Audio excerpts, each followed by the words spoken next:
I hate how we just cut it off because I love the theme song for the March Madness song. Did you hear that? Exactly. Did you hear it, by the way? I don't know if y'all heard that, but that's the March Madness theme song. And I FYI, if actually you I never heard it myself. So oh you never did, well now you heard it. Um, yeah, March Madness is here. It kind of sucks that I have a couple of teams that really busted my bracket, so I'm pretty unhappy about that. I mean, like as of right now, I didn't hear it like right now. Oh, you didn't hear it right now? Okay, let me go. Let me see if we can try to fix that problem up. Oh, I know why. My bad. Uh, share system audio. So if I did this, can you hear it now?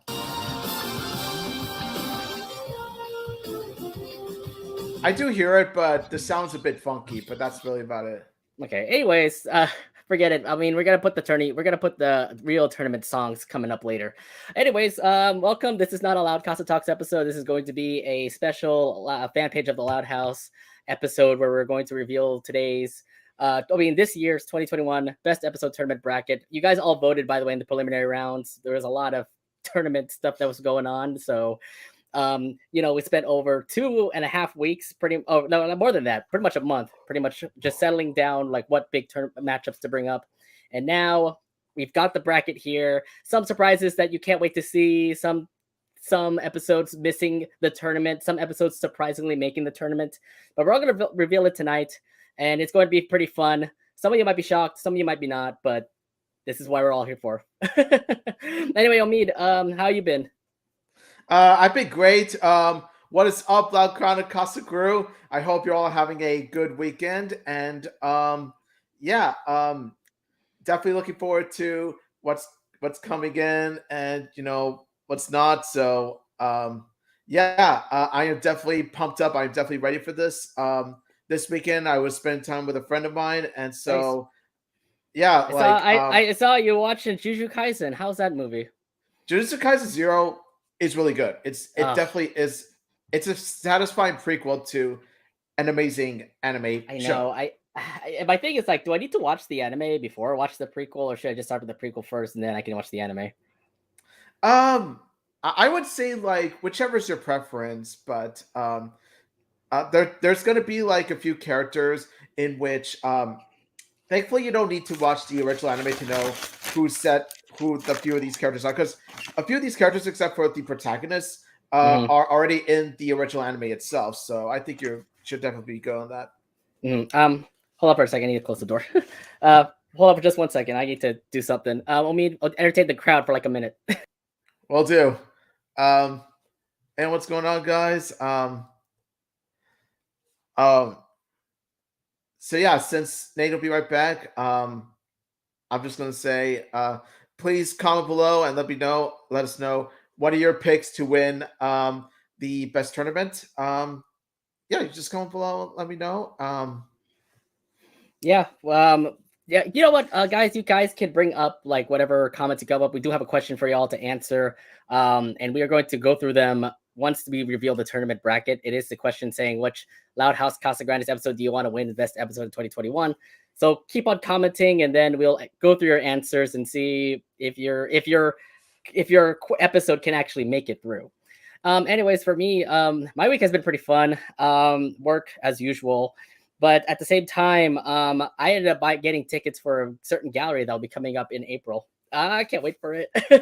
Yeah, have fun with that, man. I I mean, I wish I know. could come, but I know. got plans of my You're own. supposed to come with me, but I wanted to, but it was unfortunate timing. I had something else to do, so yeah, sorry about so that. if y'all didn't, so y'all didn't know, in April there's going to be a gallery, and if you're a huge Amphibia fan, yeah, you are going to this gallery, and I can't wait for it because it is going to feature the creator Matt Braley, plus a lot of other artists. The special guests have not been revealed yet, but yeah, I'll be there Oh. on that weekend, and I can't wait to meet him. I can't wait to get autographs from him, and it's so exciting. Yeah, I can't wait to see Matt Braley either in September. Oh, that's right. D23. Hopefully, he has a new project coming up or something. Yeah, we're going to D23 D23. Expo, let's Look, we're going go. to D23, but me and Jess we're going to this Art of Amphibia exhibition. But by the way, we have the panel at 3, and then we have the gallery after that. So it's gonna be huge. Just the fact that Amphibia is just a big hype right now. Like I love the show right now. I love the it's show too. now I love my it thing is too. like at the moment I'm more excited for Amphibia compared to the Owl House, and people might hate me for that, but Amphibia is Honestly, definitely the I topper. I honestly have to agree. I honestly have to agree. I just about to choose between the two. Now, when it comes to both Amphibia and Owl House, I am 100% hyped for both of them. But let's just say that like someone had a gun to my head and they forced me to choose like which one I had to pick. The obvious answer I would say is that you feel free to shoot me down because I can't choose between the two of them. But since I want to stay alive, I would go with Amphibia. I like Amphibia. I mean, the fact the story has just absolutely took a dark turn. Okay, I told Omi this. It feels like Gravity Falls. Like if you compare like the show to Gravity Falls, it has that same vibe to me. It So really does. And what do you think about considering how Matt Braley previously worked on Gravity Falls and considering the fact that Amphibia, like the show itself, is even aware of this and at some point even parodied Gravity Falls? You all know which episode I'm talking about. Yeah, it definitely has the spirit of Gravity Falls, and I just love the show for it because I just Gravity hope. Falls still stands as the best Disney show I've seen. Look, the only time Alex Hirsch was in Amphibia was that episode, but she's in the Owl House, and at the moment, like I said, Owl House has been shaky at the moment. Like if you saw last Saturday's episodes, they're fine, they're all good. But I felt more emphasis on the Amphibia episode compared to the Owl House. Maybe just because it's about to end. That could be why. Oh, don't I remind me know, already. I know it's gonna end in May, and we're gonna meet up with Matt in April. Oh, I can't wait to talk to him. I mean, I have one question to say to him. If they have a Q&A for the fans, I'll tell him like, how hard was it to move from the Big City Greens to Amphibia? Yeah, that's gonna be quite a move. And yeah, like you said, you'll see him in April. I'll see him in September. So I know. I can't wait. This is gonna be fun. Anyways, so let's actually go straight to actually one question that I have for you, Omid. It's called we have the preliminary round. We had the preliminary round had their matchups, and there have been a couple surprises that pop out to you. Omid, what surprises from the preliminary round came out to you?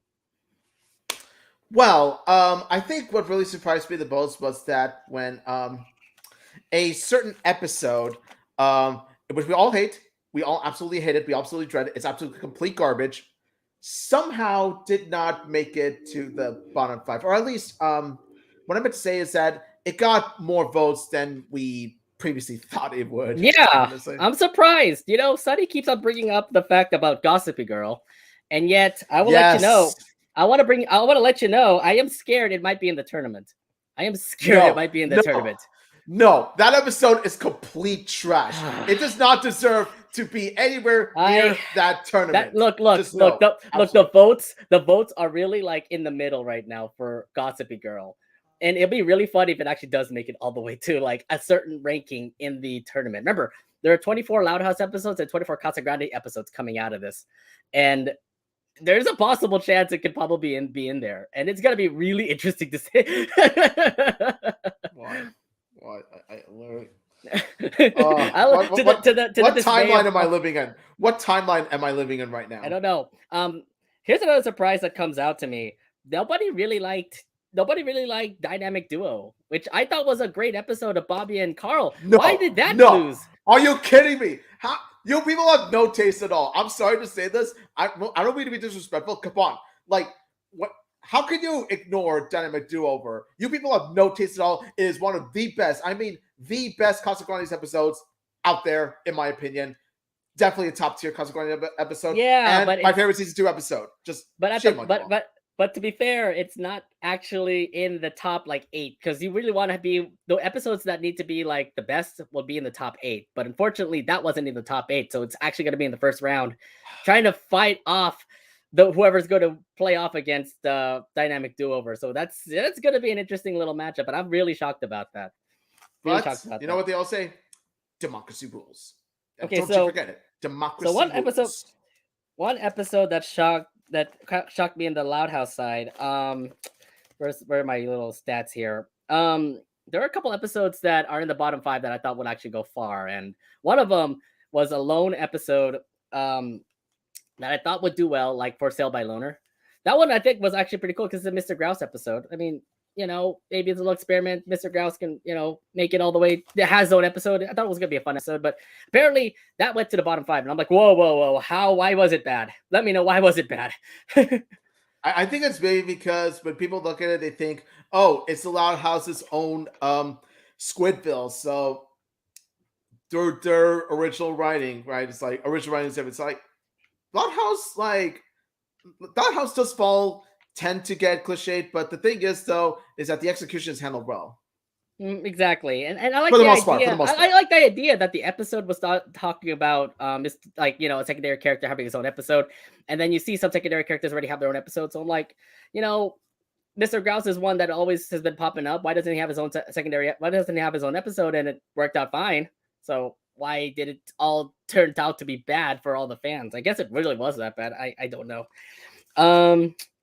I got nothing else to say. Oh, by the way, you'll be surprised when we're gonna have a brand new section called the last 4 out, which is like 4 episodes that couldn't be able to make it to the tournament because it didn't have enough votes.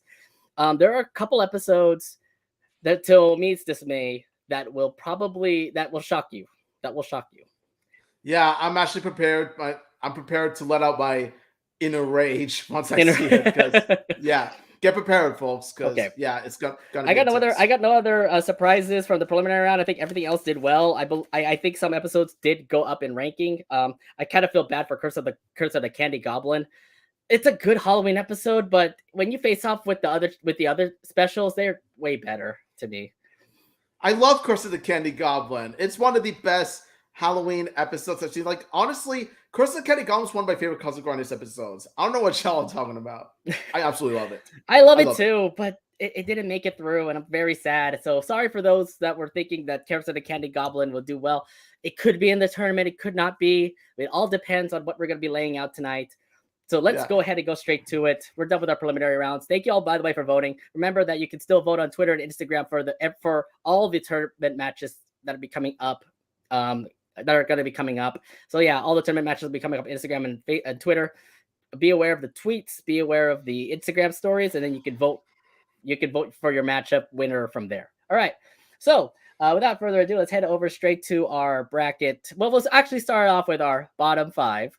Omid, I always love to do this, by the way. We always do our guesses of who is in the bottom 5. We'll start off with the Loud House side. We'll start it off with number 1, who only had 29 votes. Omi, do you have any guesses of which episodes of The Loud House goes to the bottom 5? What's the worst episode from 2021? Honestly, it's kind of hard to say. I honestly can't really think. I can't really think of any that's like, oh, this is god awful. It's beyond bad. But if I had to choose, like, I think what would probably be number 1, if I make a guess. Now, I really do. I think it's a decent episode, but not really a standout episode compared to most others. Farm to Unstable? Farm to Unstable, is that the worst episode? Wait, hold on. Let me look at my notes here. I'm not saying it's bad or anything, but it's kind of mediocre. Hold on for a sec. I want to put it out here. Yeah, I have my bottom 5 here, and apparently that is not the number 1, though. That's not in the number 1 bottom 5, but it is in there. It is in there. So let's just reveal it. Okay, so I was close. The worst episode of 2021 for the Loud House side is For Sale by Loner, and I don't understand. Are you kidding me? How was it that bad? Why did people vote For Sale by Loner as the worst episode? Can you explain? Like, everybody, please explain why this Mr. Grouse episode was bad. Why? What do you have against Mr. Grouse? Okay, honestly, he's he's the good John DiMaggio character in comparison to the other John DiMaggio character. So honestly, I don't know what y'all are talking about. Although, to be fair, where have been our flip episodes in 2021? I don't think we had any. I mean, except for recently, but it turned out to be one of his more tolerable appearances. We'll get to that. We get to that. Yeah, we are. That's the story of another time. Look, I like the episode. This was a good experiment for the Loud House crew when they have Mr. Grouse have his very, very own episode. Yeah, he hated the Louds. He moved out. He went to hang out with Mr. Bullhoffner, and then he realizes he misses the Louds. I thought that was actually not bad. That's not bad of an episode. But number 1 worst episode is For Sale by Loner. Why? Come on, just why? And just remember, remember, like, what was the For Sale by Loner's sister episode? Maybe that may be the reason why I got the worst. I guess it could be. I guess it's more. It's definitely more. I want to say it's more pro Dis Cook than anti sale by For Sale by Loner. If that's the case, yeah, I would totally understand because I really love Dis Cook. I really do, especially when you got Lincoln and Lynn teaming up in a dynamic sibling sort of way. Right, but that apparently is the worst episode from the Loud House, though. So that's what everybody was voting for. So only with 29 votes, by the way, that's really low. So fortunately, For Sale by Loner out, one of the bottom. All right, number 2, Omid, you were really right on par on the number 2 spot. It was Farmtoad Stable. Yeah. Okay, I was close. I was really close. But yeah, Farmtoad Stable, Lincoln's crew pretty much like using Flip to pretty much get a lot of stuff for Liam's farm. Really really a bad idea. Yeah, honestly, like I found it to be, like I said, it was a pretty mediocre Lincoln and Friends episode. While not bad on its own, I gotta be honest though, it's one of those episodes that like I could just use like background noise, or it's an episode I could just watch once and then kind of skip to an episode that I do love more. So yeah. Farmtown Stable. I knew it would end up there. Because yeah, it's not really looked at or fond. People aren't very fond of this episode compared to the others. I would say so too. Not really the best episode with the Lincoln Squad, but yeah, second worst. I thought it would actually be the worst according to Omid, but For Sale by Loner is the worst one after all.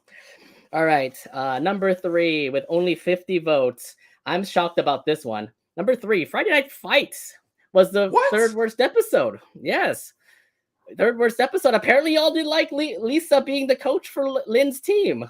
You didn't like Coach Lisa? Come on. I really thought that Lisa and Lynn was such a great duo.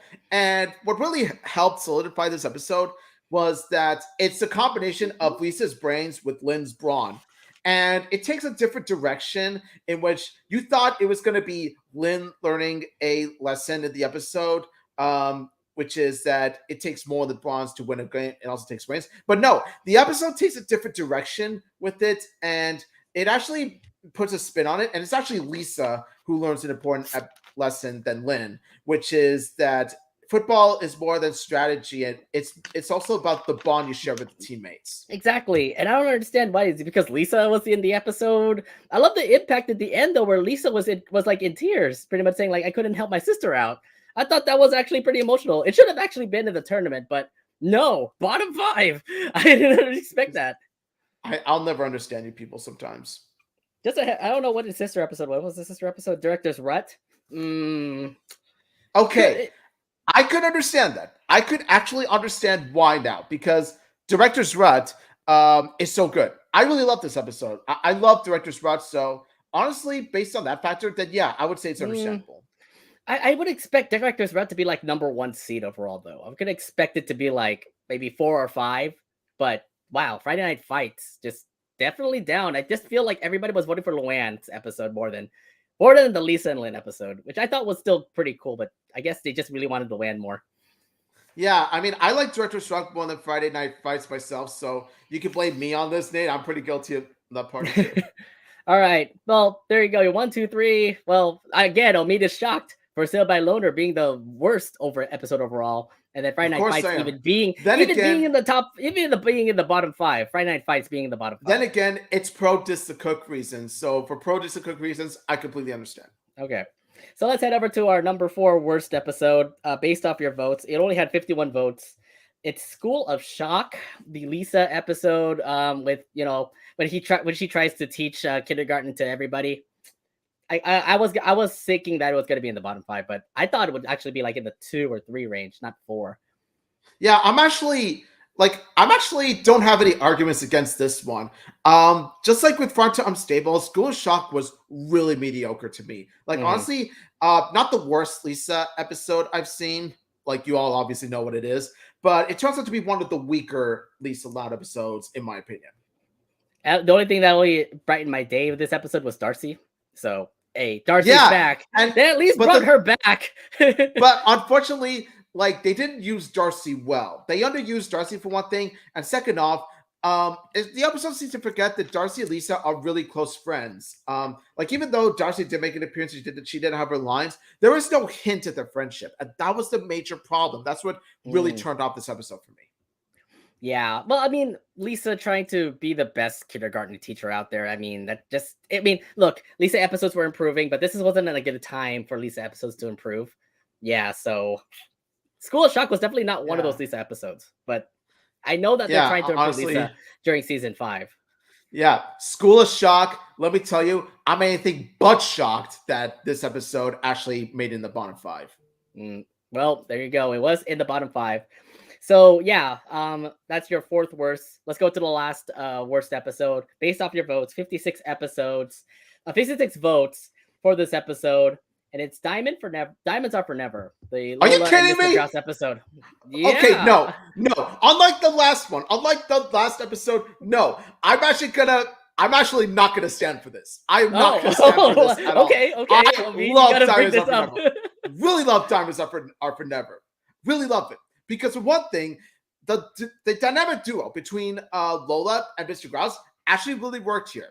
Because you got two characters who are the opposites of each other, right? You got like the 6-year-old bratty princess going at odds against a grumpy old man.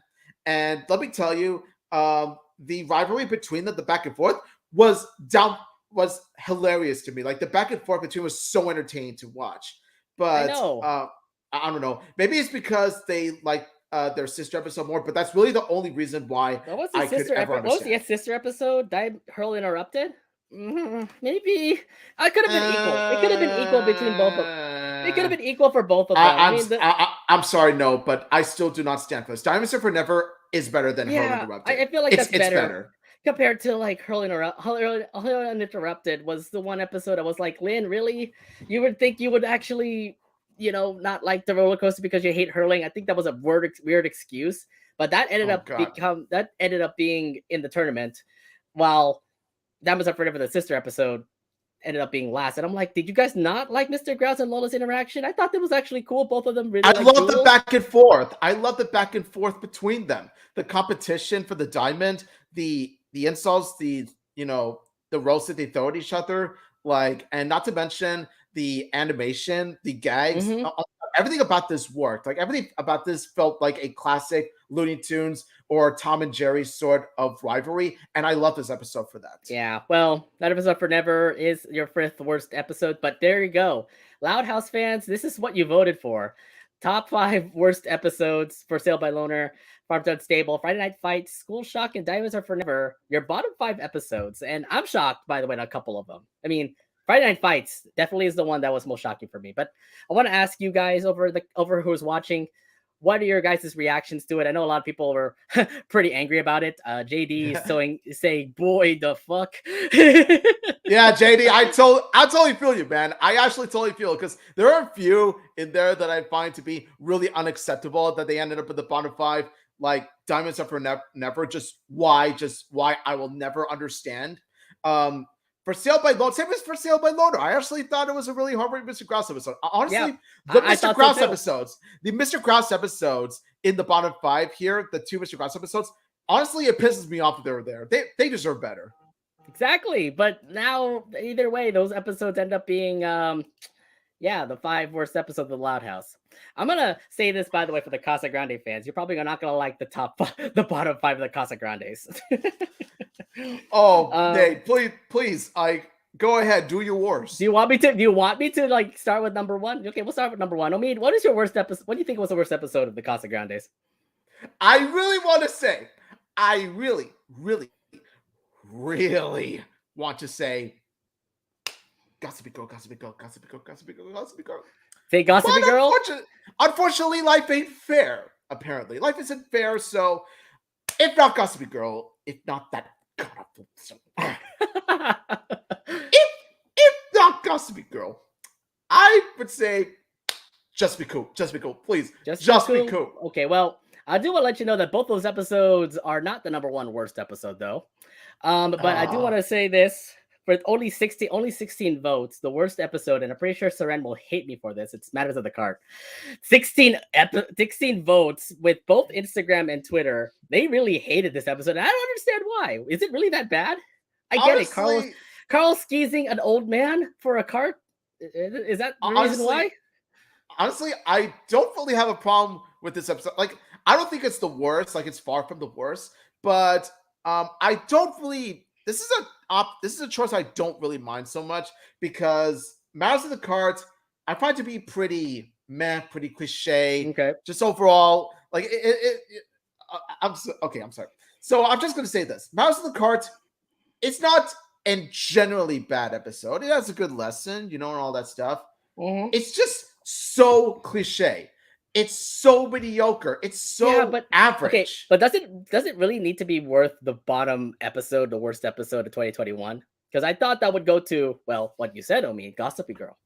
It falls into the Carl Casagrande formula. It's this Carl formula. That's There's a formula for Carl Casagrande. Yes. Carl Casagrande has an episodic formula too, and it is way worse than Lincoln's. Way worse than Lincoln's. Because at least with season one Lincoln, you could argue that the show was just starting. Like, the show is just starting, and Lincoln Loud at least is the main character.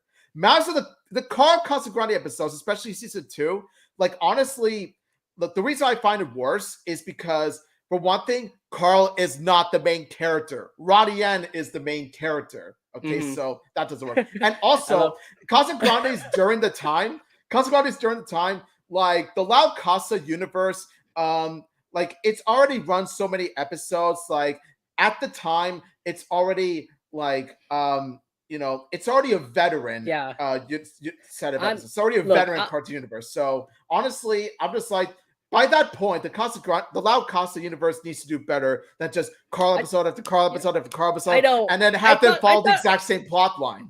I know. I thought there were actually worse Carl episodes than Matters of the Card. Okay, I thought there were worse episodes than that, but no, like, it's one of those giving it a little worse. It's one of those.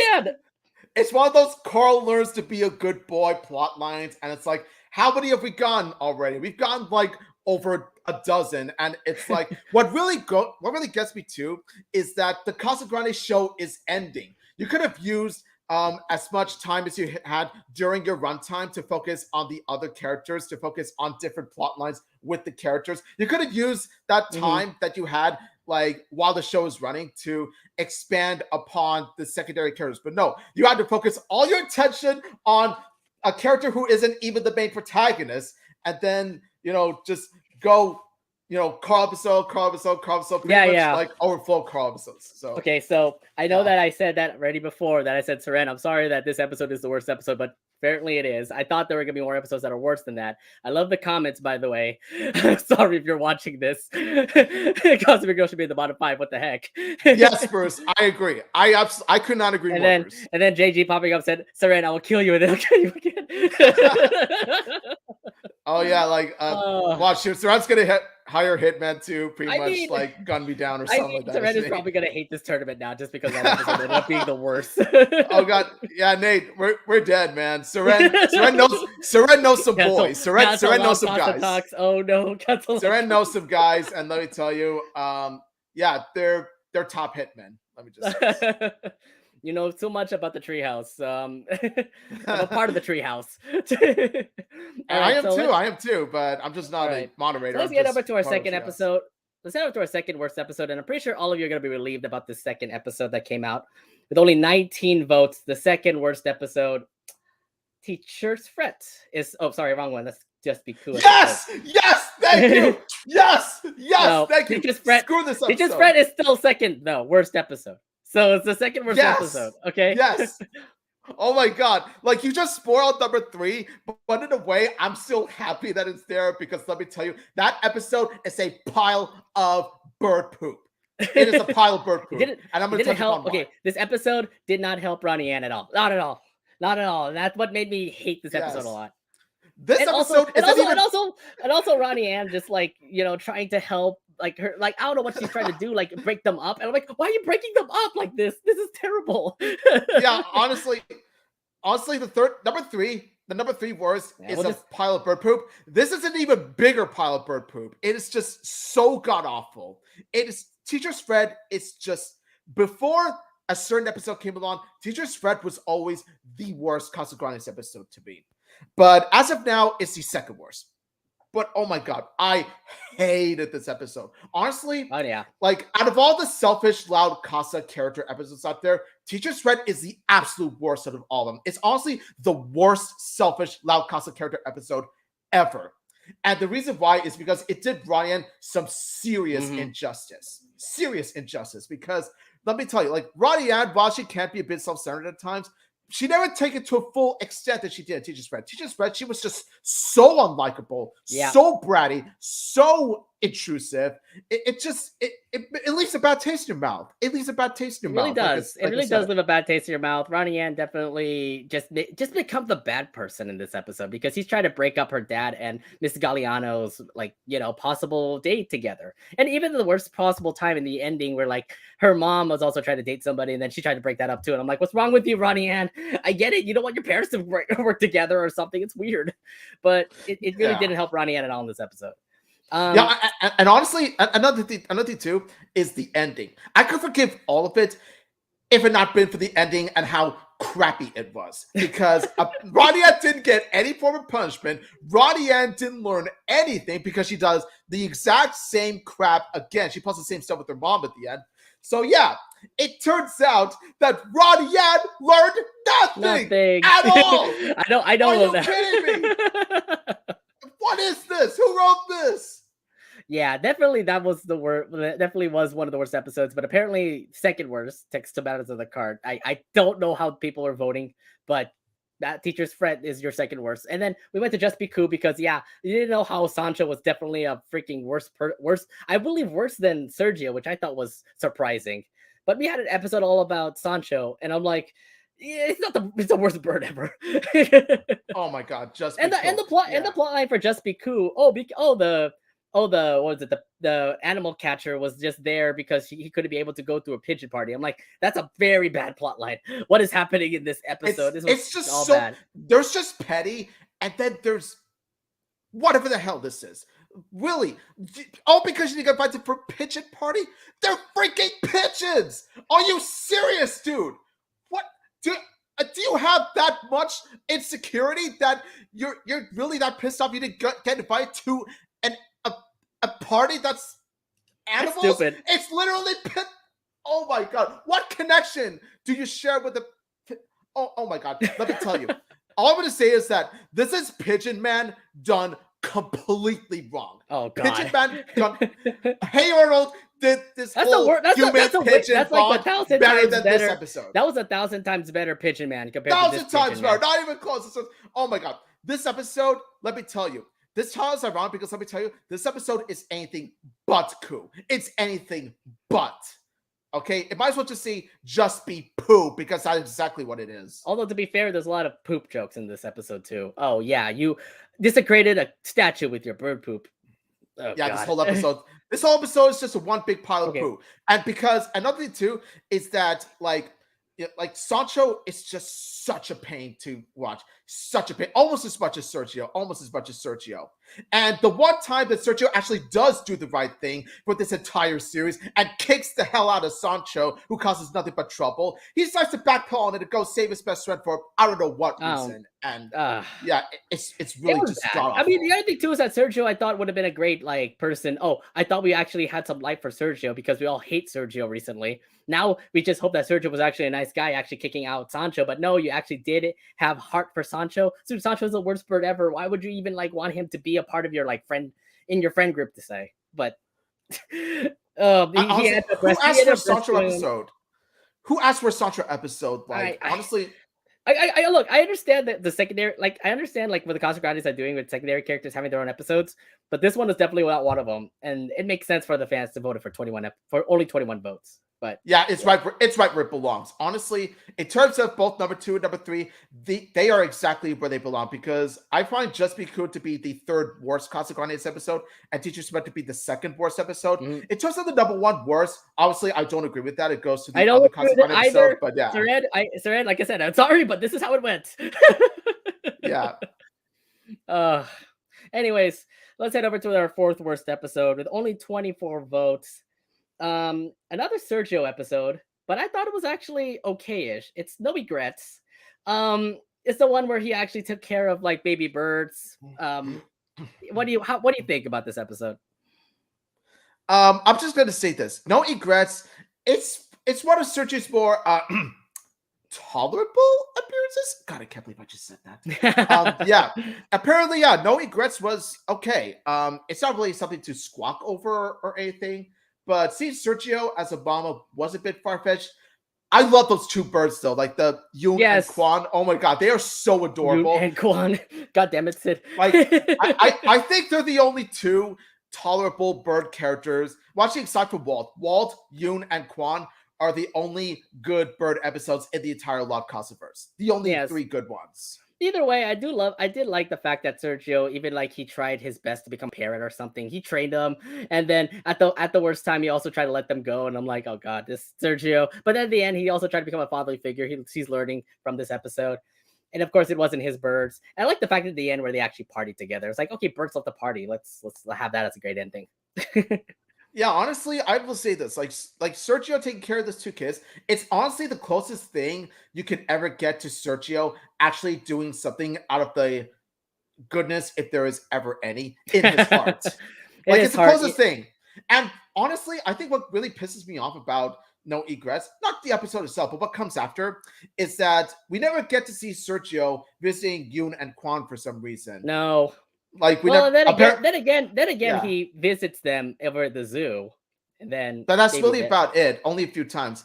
Um, but like I said, it's one of those that does bring out the what do I want to say? Best in Sergio, if there's any. Oh, so you're having heart for Sergio now.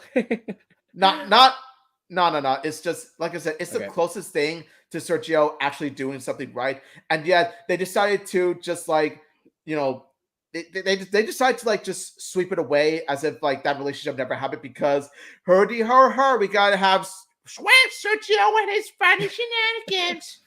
All right. Anyways, yeah, No Egrets is your fourth worst episode of the Casagrandes based off your votes. Let's head over to the fifth worst episode with only 29 votes. It is, speaking of Squawk in the Name of Love is the fifth worst episode. So, another Sergio episode. Sergio trying to impress him. Sergio trying to impress, was it, forgot the pigeon, I forgot the ostrich's name. Priscilla. Yeah. Sergio trying to impress Priscilla, but he also do have Carl and Adelaide actually like helping him out in this process too. So does it deserve to be like fifth worst episode? Oh look, like 3 Sergio episodes in a row that are actually the bottom 5, 3 in a row. Who really here is shocked? Who really here is surprised? No one really likes Sergio. I'm not surprised. Then again, like last year, the top 2 worst episodes were Sergio episodes. So yeah, the bird has flown and Bad Cluck. Yeah, 2 worst episodes for sure. In terms of Squawk in the Name of Love, honestly, I thought that everything else outside of Sergio Priscilla really worked. But one thing I really love Adelaide. Adelaide really steals the show. Yeah, see, that's the best part about this episode. Adelaide actually trying to give a heart. Like he's making Sergio a prince and giving Sergio and Priscilla like a good time out, you know? Yeah, honestly, I kind of have to disagree on this one. Squawk in the Name of Love, it's obviously it's one of those I find to be a bit mediocre, a bit average. Like I said, the only good parts that really stand out to me are like Adelaide and her bickering with Carly. There's a lot of Carlade as Squawk in the Name of Love. Honestly, ironically enough, I think Carlade was the most interesting couple in this episode rather than the main couple we're supposed to focus on. Yeah, exactly. But nonetheless, I mean, this was not bad of an episode. I thought it would actually be like not the worst, probably like 6th or 7th, but nonetheless, people voted for it and it was only 29. Then again, remember the sister episode, Date with Destiny. Maybe that might be the reason why a lot of people voted for it. I think that's honestly the best reason. Honestly, it's the reason I could get behind because I love Date with Destiny. I love it. All right. So this is it. Your 5 worst episodes. Omid, out of all this 5, what is the most shocking episode that shouldn't be in the bottom 5 for you? Honestly, I'm gonna have to say Matters of the Cards and Squawk in the Name of Love, I feel that, like I said, they're pretty average, pretty mediocre, but I wouldn't say they're among the worst, honestly. Number 2 and number 3, perfectly justified. They are right where they belong. They're right where they belong. Number 2 and number 3. How about the Loud House? God awful. How about the Loud House episodes? Because I felt like Friday Night Fight should have actually been in the tournament, and Diamonds Are Forever should have been also been in there too. But those two ended up being in the bottom 5, which I thought was very shocking. Because I thought Friday Night Fights would actually be at least somewhere in the tournament. But Diamonds Are Forever, same thing with them. I mean, Farm Done Stable, School of Shock makes sense for them to be in the bottom 5, but For Sale by Loner, Friday Night Fights, and Diamonds Are Forever, those 3 could have been in the tournament, but no, not unfortunately.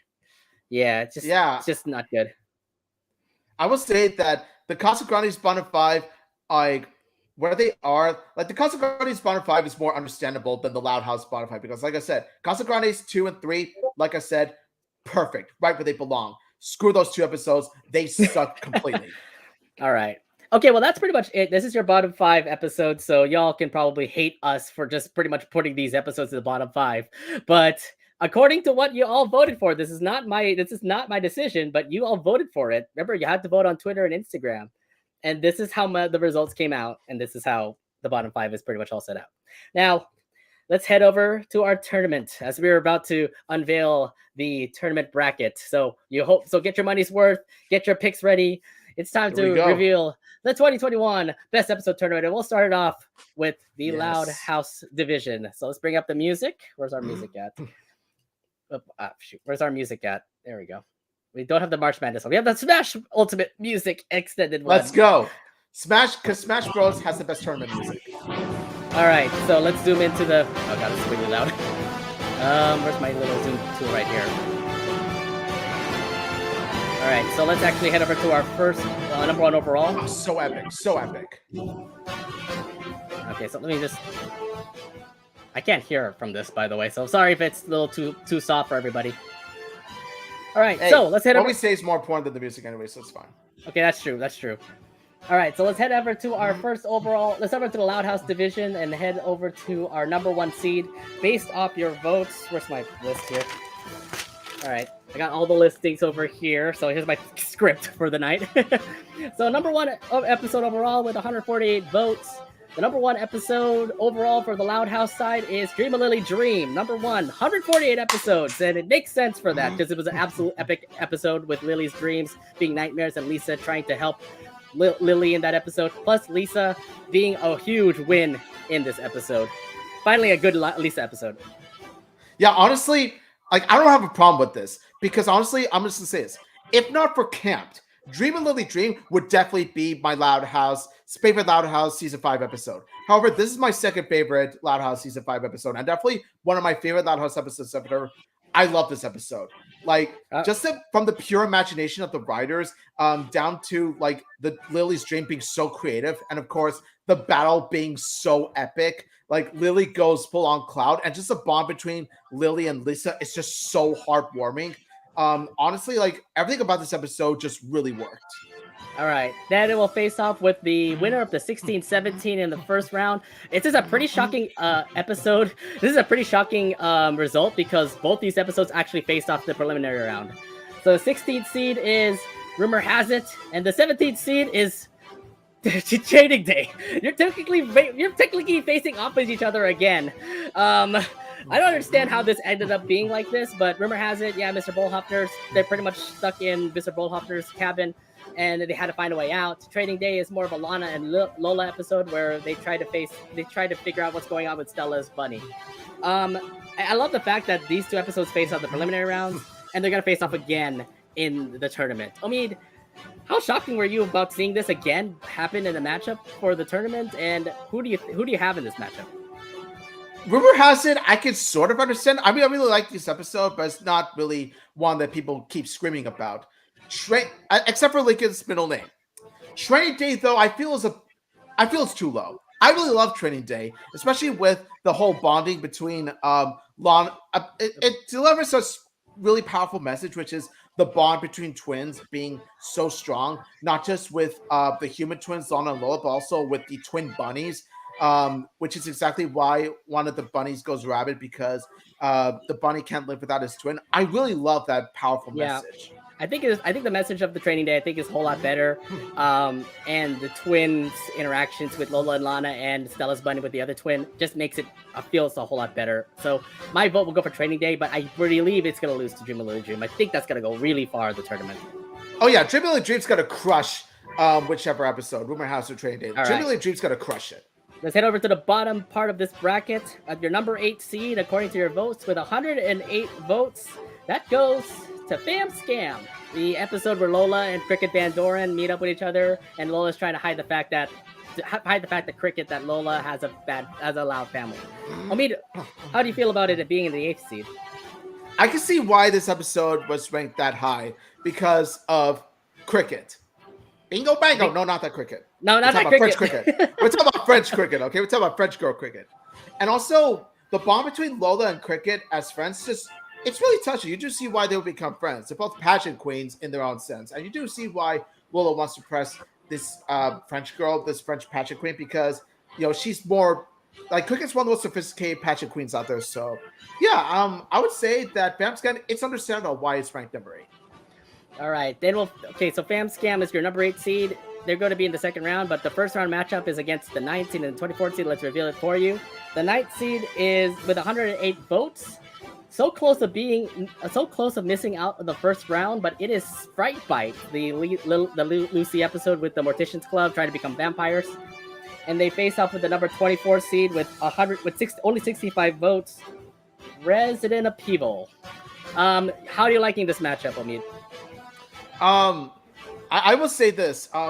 Sprite Bite, I guess I can understand. I mean, I wouldn't say it's top 10 material, but I would say that for what it is, it's a pretty good Lucy Loud episode. I would say that Fight Bite is a really great Lucy episode. I just wouldn't rank it in the top 10 tier.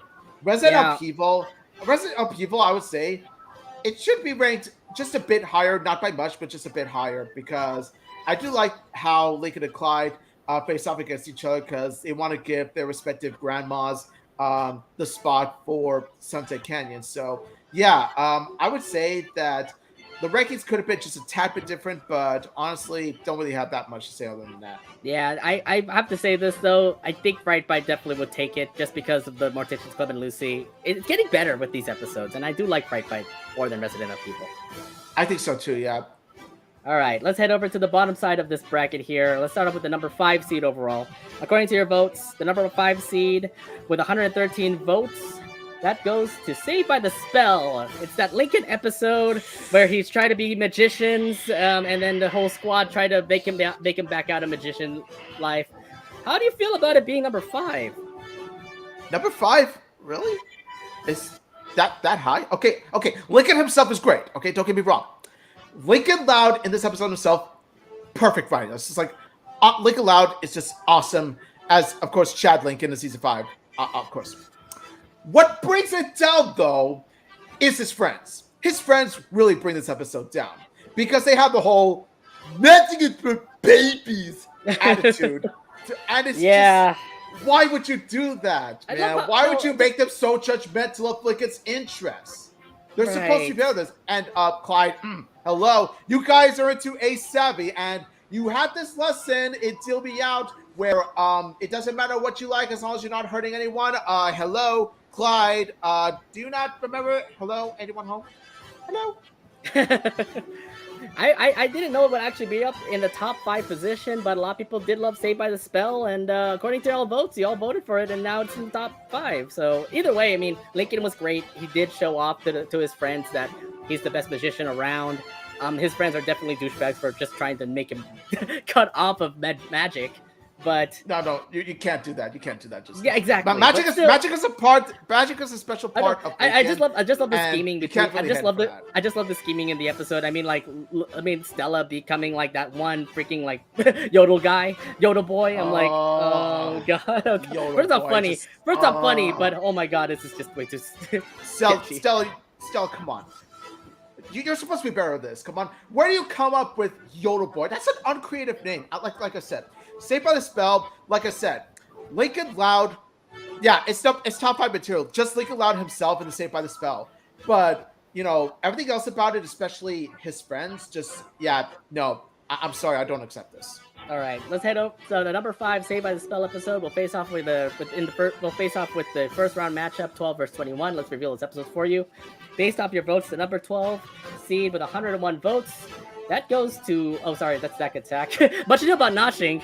That's your number 12 episode, and then Zack Attack to 21. How do you feel about this matchup here? Much Ado About Noshing. Like, okay, I'll give it this. Like the first two thirds of the episode. All right, the first 2 thirds of the episode of Much Ado About Noshing. Like, honestly, it was off to a really good run. It had a good run. But Nosh, when you get to the ending, it is just completely stupid. It's so stupid that they reveal why Lin Senior was getting such a bad grade. Mm-hmm. Apparently, it was due to butt dial. Butt dial. Are you kidding me? You could have had a perfect lesson where Lin Senior learns that not everyone's going to like his cooking. Like, it could have been a Loud House version of Achy Breaky Heart. You know that episode, Achy Breaky Heart? Yes. Where it had a beautiful, realistic lesson about not letting your critics get you down. This episode could have gone in that direction too, but no. Much Ado About Noshing, it has to end with, the episode saying, Lin Senior is perfect at cooking and no one can hate it, period. It's against the law for anyone to hate Lin Senior's cooking. So let's give a half-assed reason why it turned out the way it did. Oops, butt dial. I didn't like that. I didn't like the ending, but I love how the setup began. I love how the setup began for this episode. I gotta say though, when it comes against Zack Attack might actually take the upset to me, because I feel like that was a good Zack episode compared to what Much Ado About Noshing was. Yeah, honestly, I really like Zack Attack. Like, honestly, I feel that the numbers should have been switched. It should have been Much Ado About Noshing that was 21 and Zack Attack that was number 12. Apparently, a lot of people love Much Ado About Noshing compared to Zack Attack. So, like I said, I can understand based on the first two thirds, but Nosh, just like it came crashing down in the third nap because it was just it went completely stupid when it turned out to be the Okay, so Omida's gonna pick the upset on this one, probably with Zack Attack. Let's see how it goes when we have the matchup coming up later on this week. Let's hope it attacks that episode. Zack Attack really attacks that episode. Yeah. Let's head over to the bottom of this bracket with the number 4 seed based off your votes. Number 4 with 117 votes, that goes to No Bust No Fuss, and it makes sense for that, just because of Lincoln and the group becoming like awesome people, standing up to bullies, and even becoming an influence to other students around. I think this definitely takes the cake for the number 4 seed. Yeah, honestly, I'm gonna say this: No Bust No Fuss. It's completely understandable. Unlike with Saved by the Spell, No Bust No Fuss, I completely understand. Because it's an episode where both Lincoln and Lincoln's friends are both likable. And not only that, but this is honestly one of Lincoln's best appearances. Because we do see Chad Lincoln like at his fullest. Like Chad Lincoln 100%. Especially when that scene where he stands up to the bullies themselves at the end. Like, he confronts them saying, "We're not going to take it." My God. And that pose, that badass Lincoln pose where he's just like... Yep. Yeah, I have to say... Love it. I want to see more of that Lincoln. I want to see more of that Lincoln. I have to say, Lincoln just being courageous, the squad being courageous too, that definitely took the cake for me. Even though the middle of the episode was just more of like shenanigans, try to get them to school, I still say it's definitely worked out for this. Definitely one of the top episodes of 2021. Yeah, I can see why. Like, especially like the ending scene, like it's pretty much what really elevates that episode. It was really great. All right, let's head over. So the number 4 seed, No Fuss No Fuss, will face off against the first round matchup with the 13 and 20. Let's reveal those episodes for you based off your votes. The 13.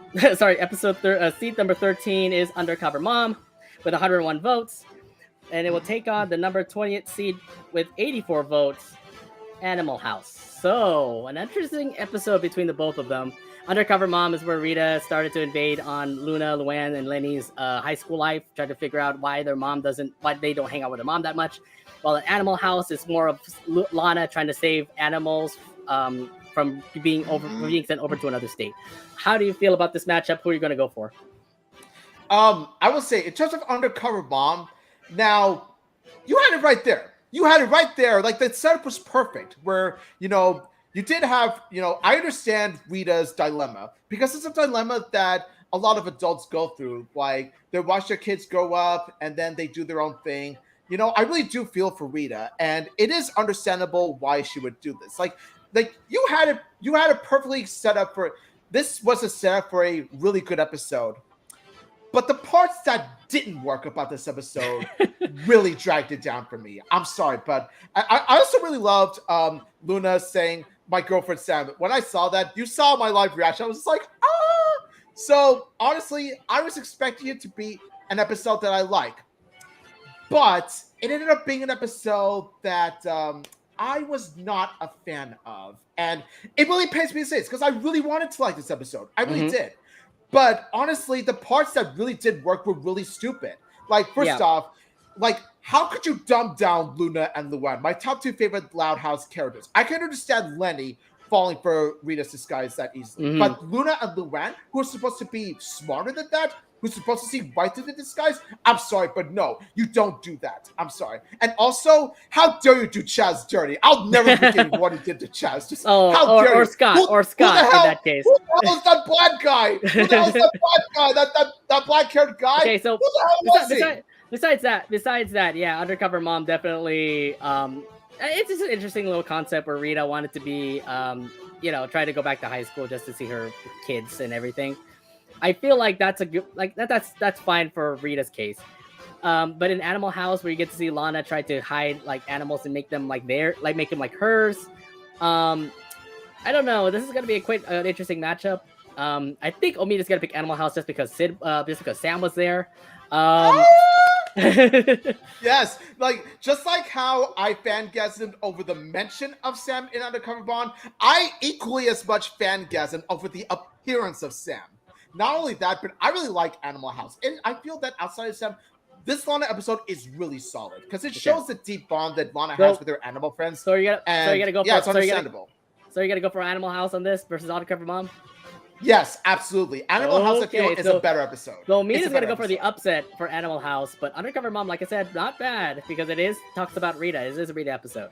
I feel like I might pick Undercover Mom, but it's all on you guys. Instagram, Twitter, you all gotta vote. By the way, and here's the thing: I do get why you guys would love Undercover Mom, because here's the thing. Like, I understand Rita's dilemma. I feel that they were setting up a really good Rita episode. But based on its execution, it was just a disappointment for me. But if you like it, more power to you. All right, let's head over to the bottom half of the bracket now as we start off with the top of the bottom half of the bracket with the number 6 seed. Based off your votes with 110 votes, number 6 overall is Lori Days. Heck yeah! Finally, I get my Lori episode finally going up high. I love it. Lori's back. The family is all with her. I understand Lori being hella missed. This was a great episode for Lori. I know people hated Ghosted. I remember from last year, and definitely a good comeback for Lori in this episode. We don't talk about Ghosted. Oh God. Omid, your thoughts on it being this high? Honestly, it deserves to be this high. It's a really solid Lori episode, especially when you see how, she really does miss the family while she's in college, because it's something that, college students could definitely relate to, like when they're far away from their families. Now, the episode isn't perfect. Like, there was one particular scene that just threw me off. But outside of that, though, honestly, it's literally a hit. All right, Lori Days is the number 6 seed. We'll face off with the first round matchup between the 11th seed and 22 seed. Let's reveal those to you right now. Based off your votes, 11th seed with 102 votes is Silence of the Luanns as number 11 with 102. And it will take on the number 22 seed with 67 votes.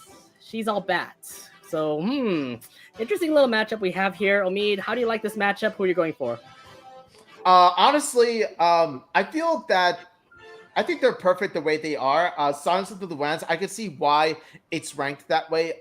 It's not the strongest April Fool's episode I've seen, but the direction they take with Luann's character, giving it a Hannibal Lecter like characterization, hence the title Silence of the Lambs, with Luann not pranking herself, not doing the pranking herself, Yep. but using the psychosis of a prankster to help the family take down the actual prankster, which actually turns out to be Lily. For a baby her age, like she actually proves to be quite the pranky genius herself. Yeah, and I'm There's surprised two about. of them. There's two pranksters. I'm surprised that like out of all this episode, I thought Luann would be the one who's actually doing these April Fool's things. I thought we were done with the trilogy with what was it, Fooled Me Twice, but we hit it up again with Silence of the Lambs, and it just tells you that there's another trilogy coming out now with Luann and Lily. Now it tells me season 6 is probably gonna have another episode with Luann and Lily. So watch out now. These two pranksters are out on the loose here. And then She's All Bad, by the way. I mean, I love the episode. It's Lola joining the Morticians Club. I feel like this is actually a good episode. I have a feeling it could be Silence of the Lambs based off the fans.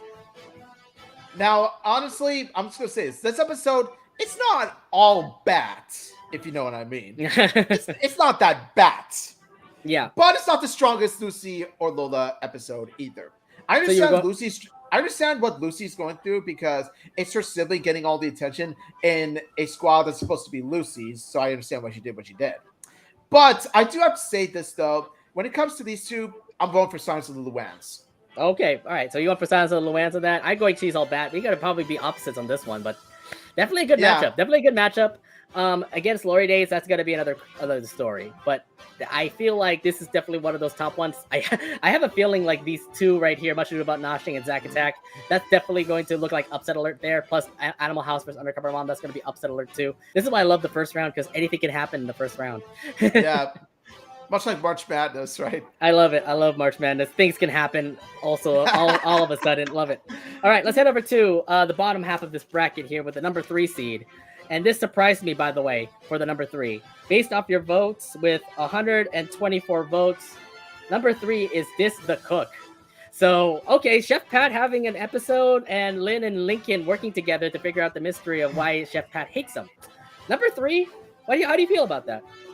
Yeah, hence why For Sale by Lola ended up being like the number 1 worst ranked episode, but I digress. Now, in terms of Just the Cook, while I would say it's quite top 3 material, I have to say it's a pretty solid Lincoln and Lynn mystery episode as to why Chef Pat keeps serving them crappy food. But I do feel that if there's one issue I had, I feel that the reason why Chef Pat served them crappy food, it came up just a bit petty to me.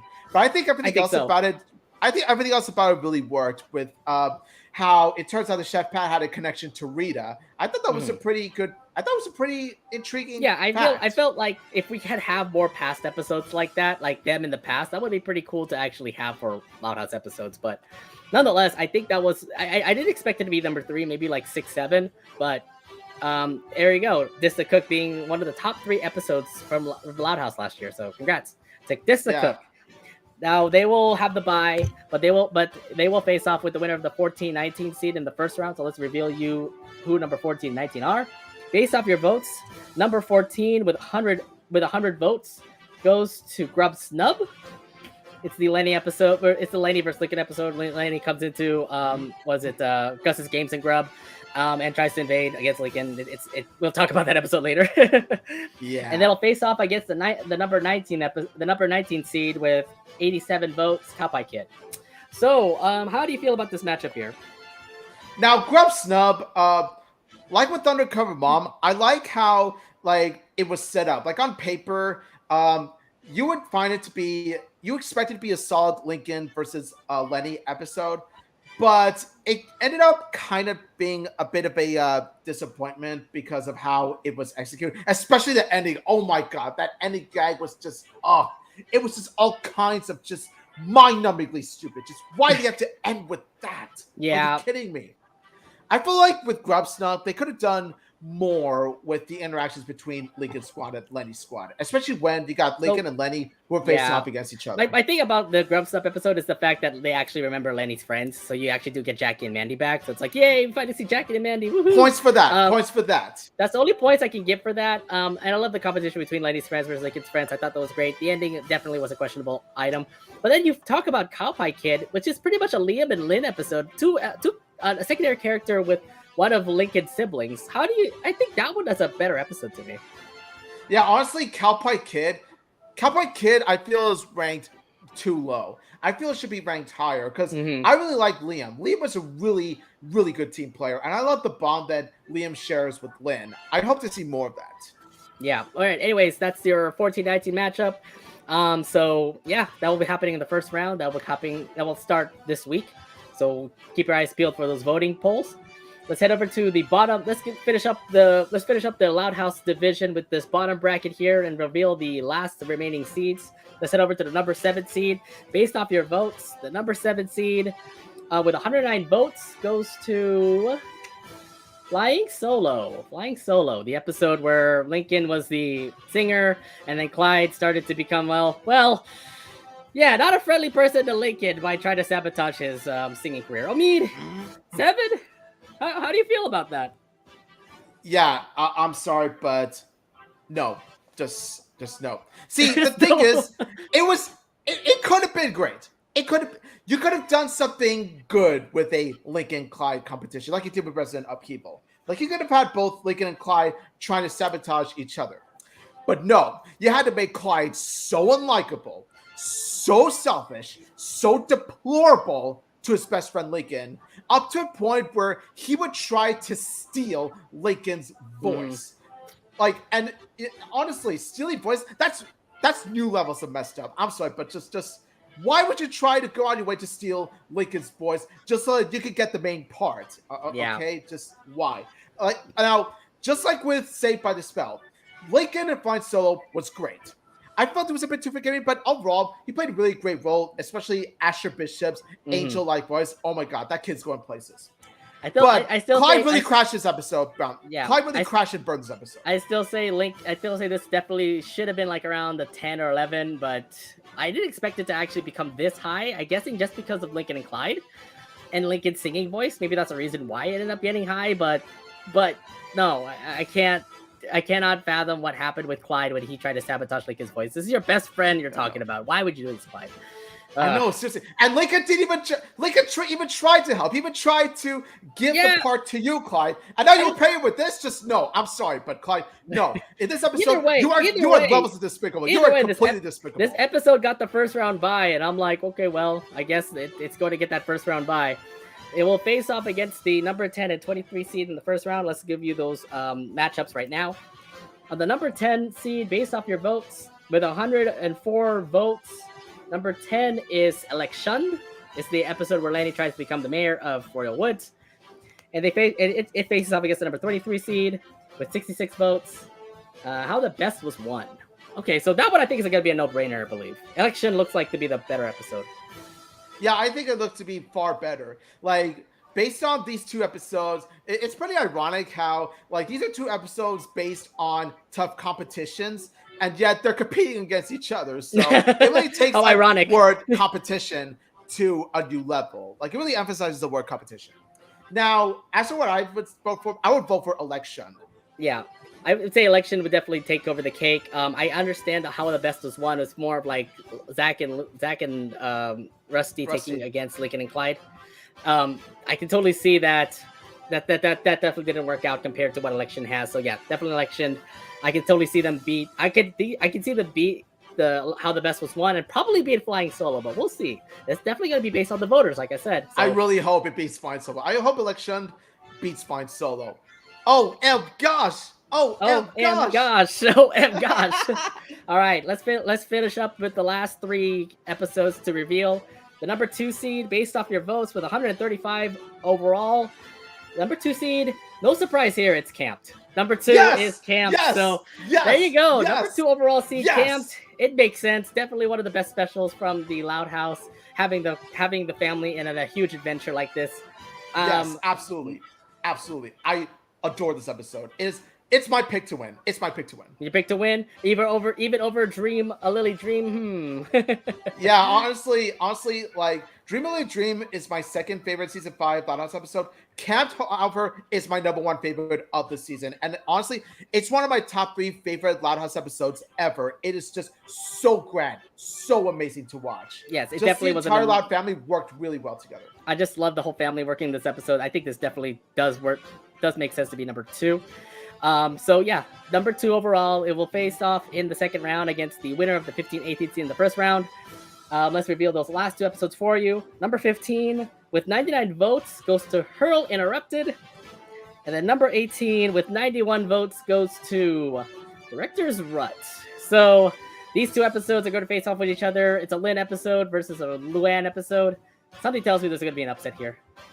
Yeah, honestly, I'm pulling for Director's Rut to win because I love Luann. I love her episodes, especially when she's in theater. Like, as a thespian myself, like, I would say, yes, I would vote for Director's Rut over Hurl Interrupted. But honestly, that's as far as I would root for it. Like, when it faces up against Camp, that's a different story. I'm rooting for Camp all the way.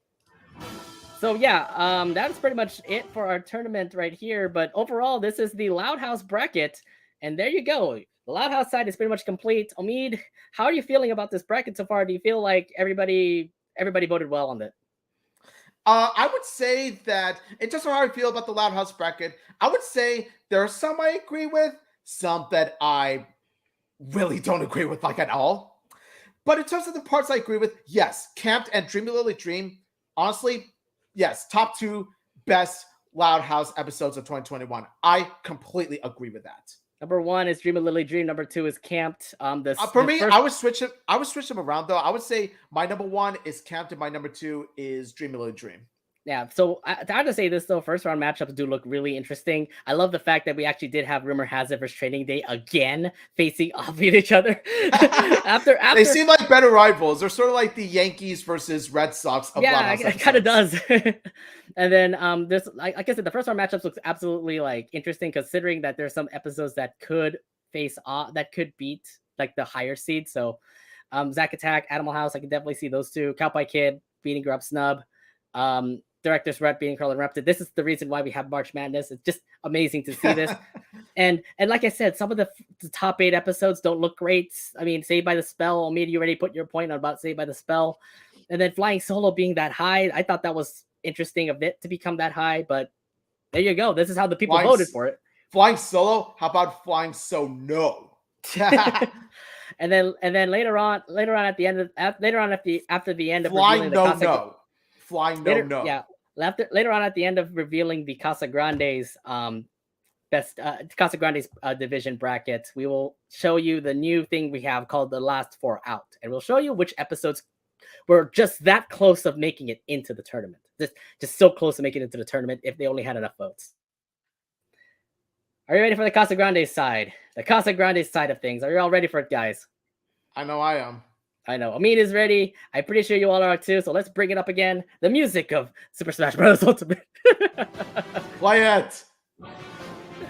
All right, let's go with the number 1 overall seed for the Casagrandes. Where's my listing here? All right, based off your votes, the number 1 overall seed, and well, number 1 overall seed with 160 votes. The number one overall seed, Another Mess is number 1 overall. So the Sidonican episode that everybody has agreed about, Ronnie Ann trying to fight who she would love to give. She would love to go to Dairyland for with the Link Kid or Sid. Nonetheless, it turned out to be a great ending overall. Another Mess is their number 1 overall seed. How do you feel about it, Omid? While I wouldn't call it my number 1, I would see why it would be ranked that high. For one thing, in comparison to its god-awful sister episode, yeah, I could definitely see why this episode would get much more votes. Second off, of course, the Sidonican energy is just so amazing. You have Bronny choosing between her bestie in Roy Woods and her bestie in Great Lake City. And oh my god, that Sidonican hug at the end, so precious. That was a precious moment. It's the world to me. Sidonican definitely took the number 1 seed. I feel like Sidonican is definitely going to be a whole entire thing throughout this tournament. So put your eyes peeled for that.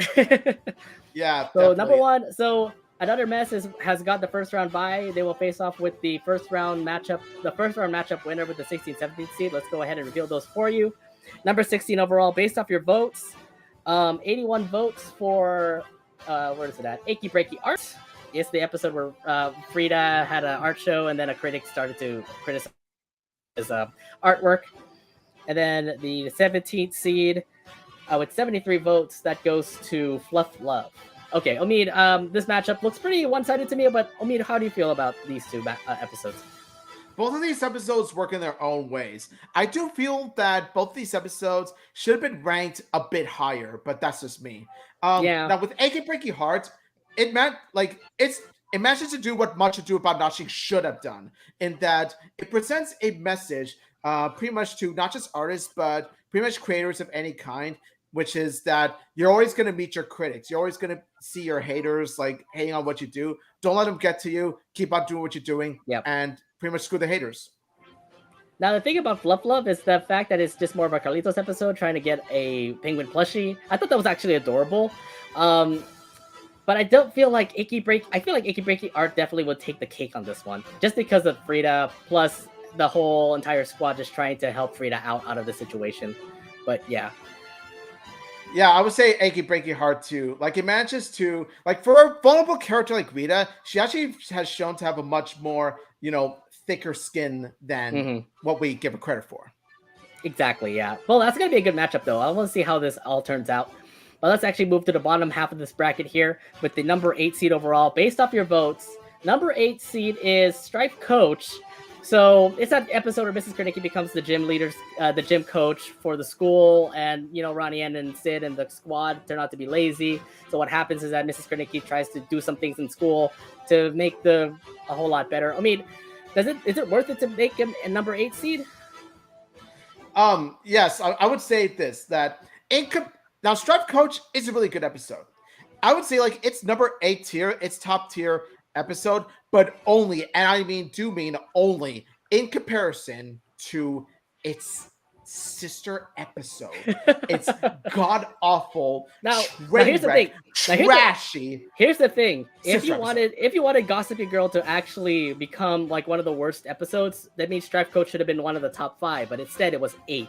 So it's like, there's a chance for that to actually be in this tournament. I don't know, but this is a possibility. Yeah, honestly, that's one of the reasons I feel that Strife Coach should have been, well, I don't want to say in this case higher. Like, because if it means Strife, like, it would mean that Gossipy Girl would end up at bottom 5. It means Strife Coach would be higher tier. So honestly, if it means Strife Coach getting higher tier, honestly, I'm all for it, because I want to see Gossipy Girl crash and burn. Yes, definitely. All right, so Strife Coach does have the bye. It will face off with the first round matchup between the 9th seed and the 24th seed. Let's go ahead and reveal that to y'all. The 9th seed overall, based off your votes, with 104 votes, that goes to Unstoppable. It's the Sid and Adelaide episode where they, have to face off against ancient Chinese warriors for some dim sum. Dim sum, yeah. And they face off with the number 24 seed overall. Based off your votes with 61 votes, that's Throwing Pains, the episode where the dodgeball team faces off against the skateboard team. We also do get to see Dodge and Becky become a couple the same. How do you like this matchup? Who are you going to go for? I feel that with Throwing Pains, while it's not one of the best, but I would say it deserves better than to be in the 20s. In terms of Unstoppable, I feel that this episode, like the spot it's in, it's a relatively good spot, because it's a really good Sid and Adelaide episode. So honestly, I have nothing much to say other than that. Honestly, I would vote for Unstoppable in this case. Shoot. Hold on for a sec.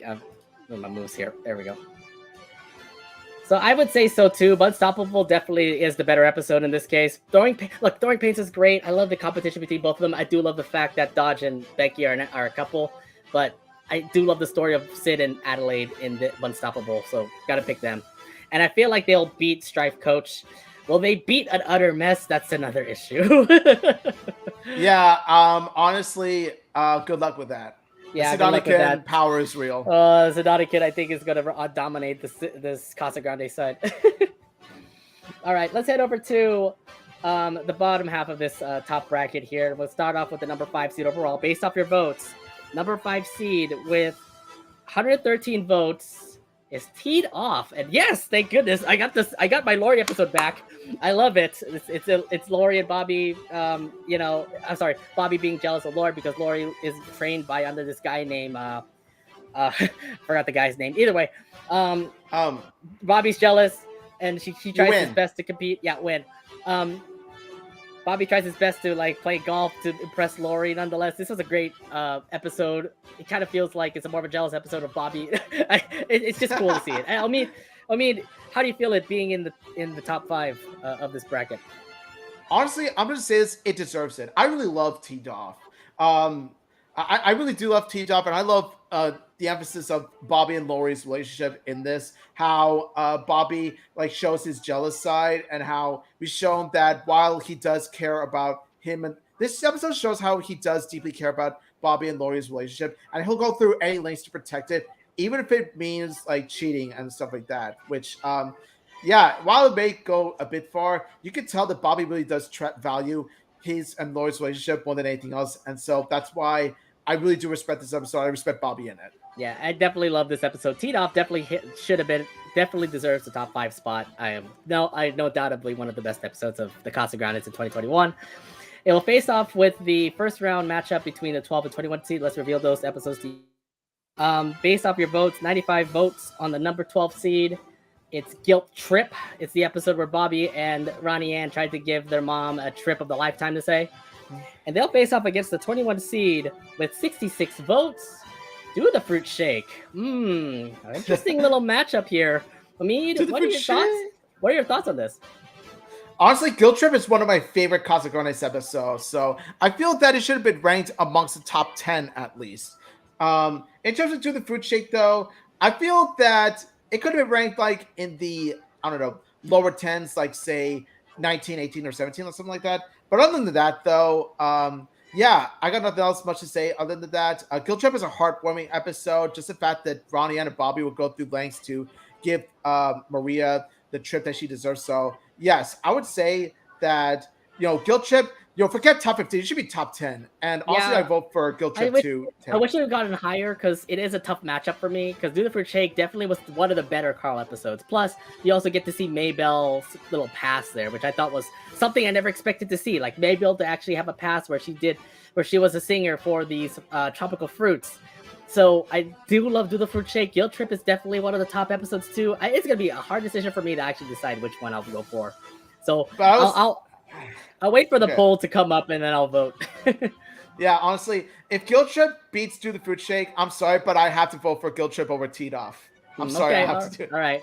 Anyway, like I know you can disagree with this one. It's your guys' votes, by the way. So, like I said, Twitter, Instagram, you have to vote for this matchup when it pops up next week. So, there you go, guys. Guilt Trip versus Do the Fruit Shake. That's gonna be an interesting episode matchup.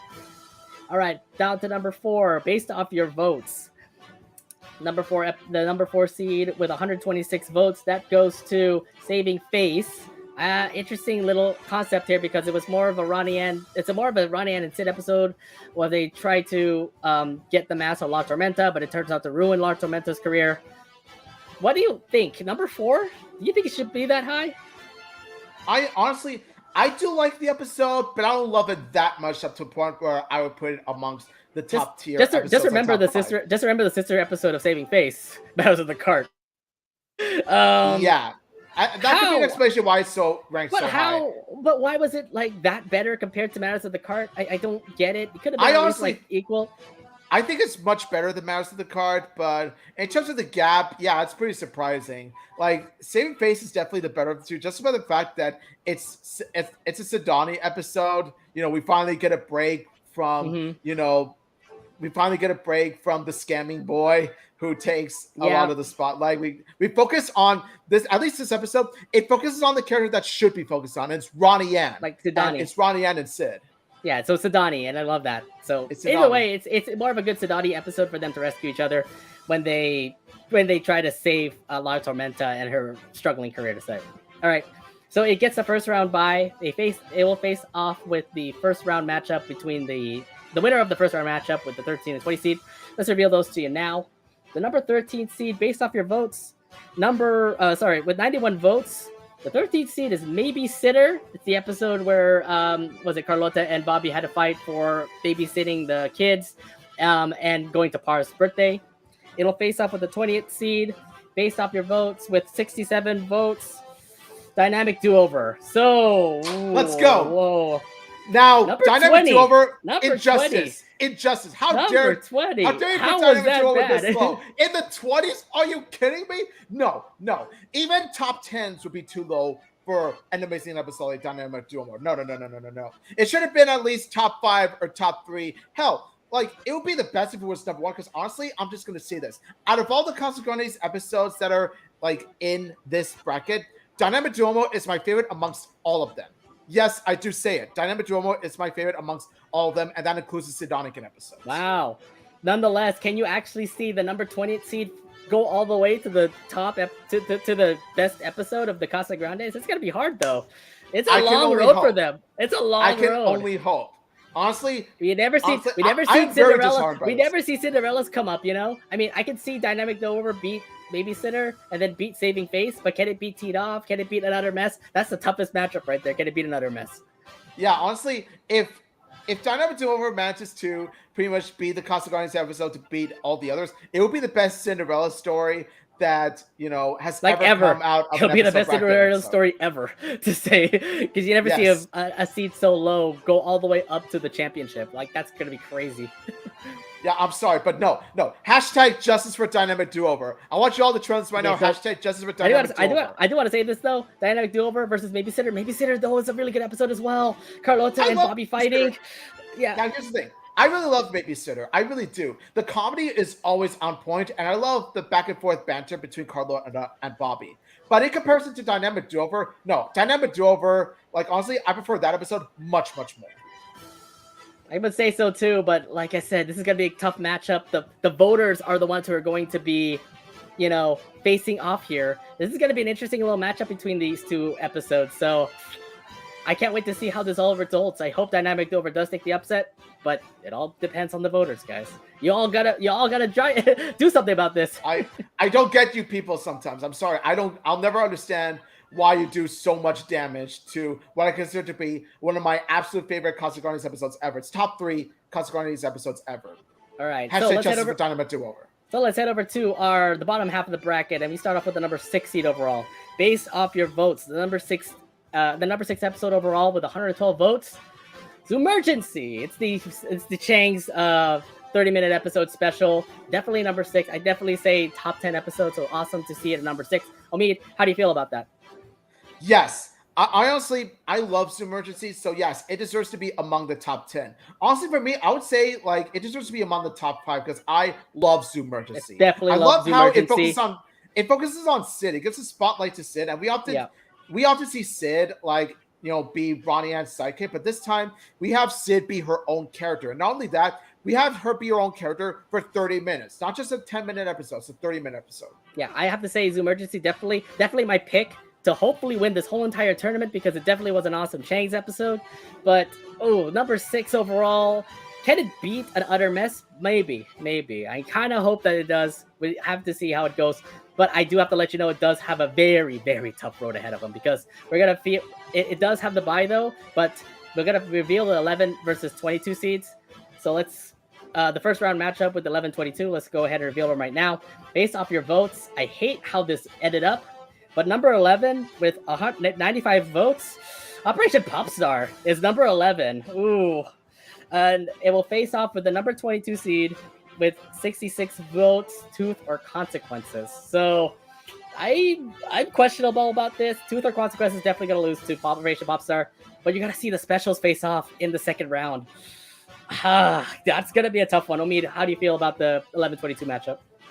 Yeah, honestly, Operation Popstar is going to beat Tooth or Consequences hands down. It's not a surprise at all that Operation Popstar ranked so high the way it did, because, you know, I really love Operation Popstar. It's a really great episode that gives heavy emphasis on Carlota. It does Carlota some really good justice. It does Carlota so much. That's why I respect Operation Popstar so much. You could say the B-side episode sucks. But yeah, it's garbage. Yeah, but here's the thing. Operation Popstar versus Zoomergency, that's a tough one, because a lot of people will love the fact that Carlota did have a did have a stellar episode in Operation Popstar, but then you have Zoo Emergency with the Changs. It's pretty much two specials facing off with each other. Why so early? It could have been better if it wasn't like the last round or something.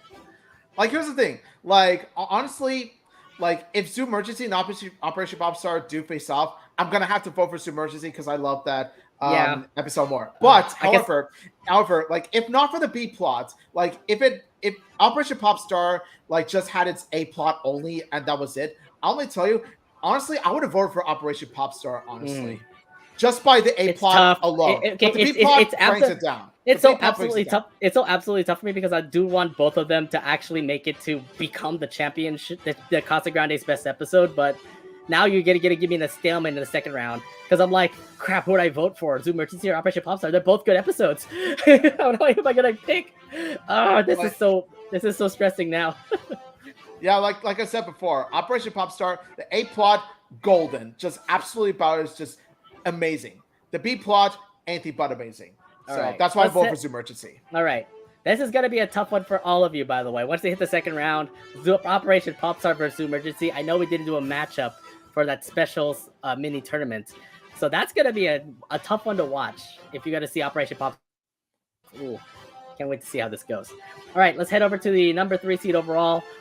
Based off your votes, number 3 with 127 votes goes to Meal Ticket.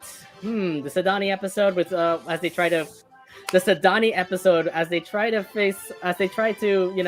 work while trying to see 12 is Midnight. How do you like this part as it be number 3?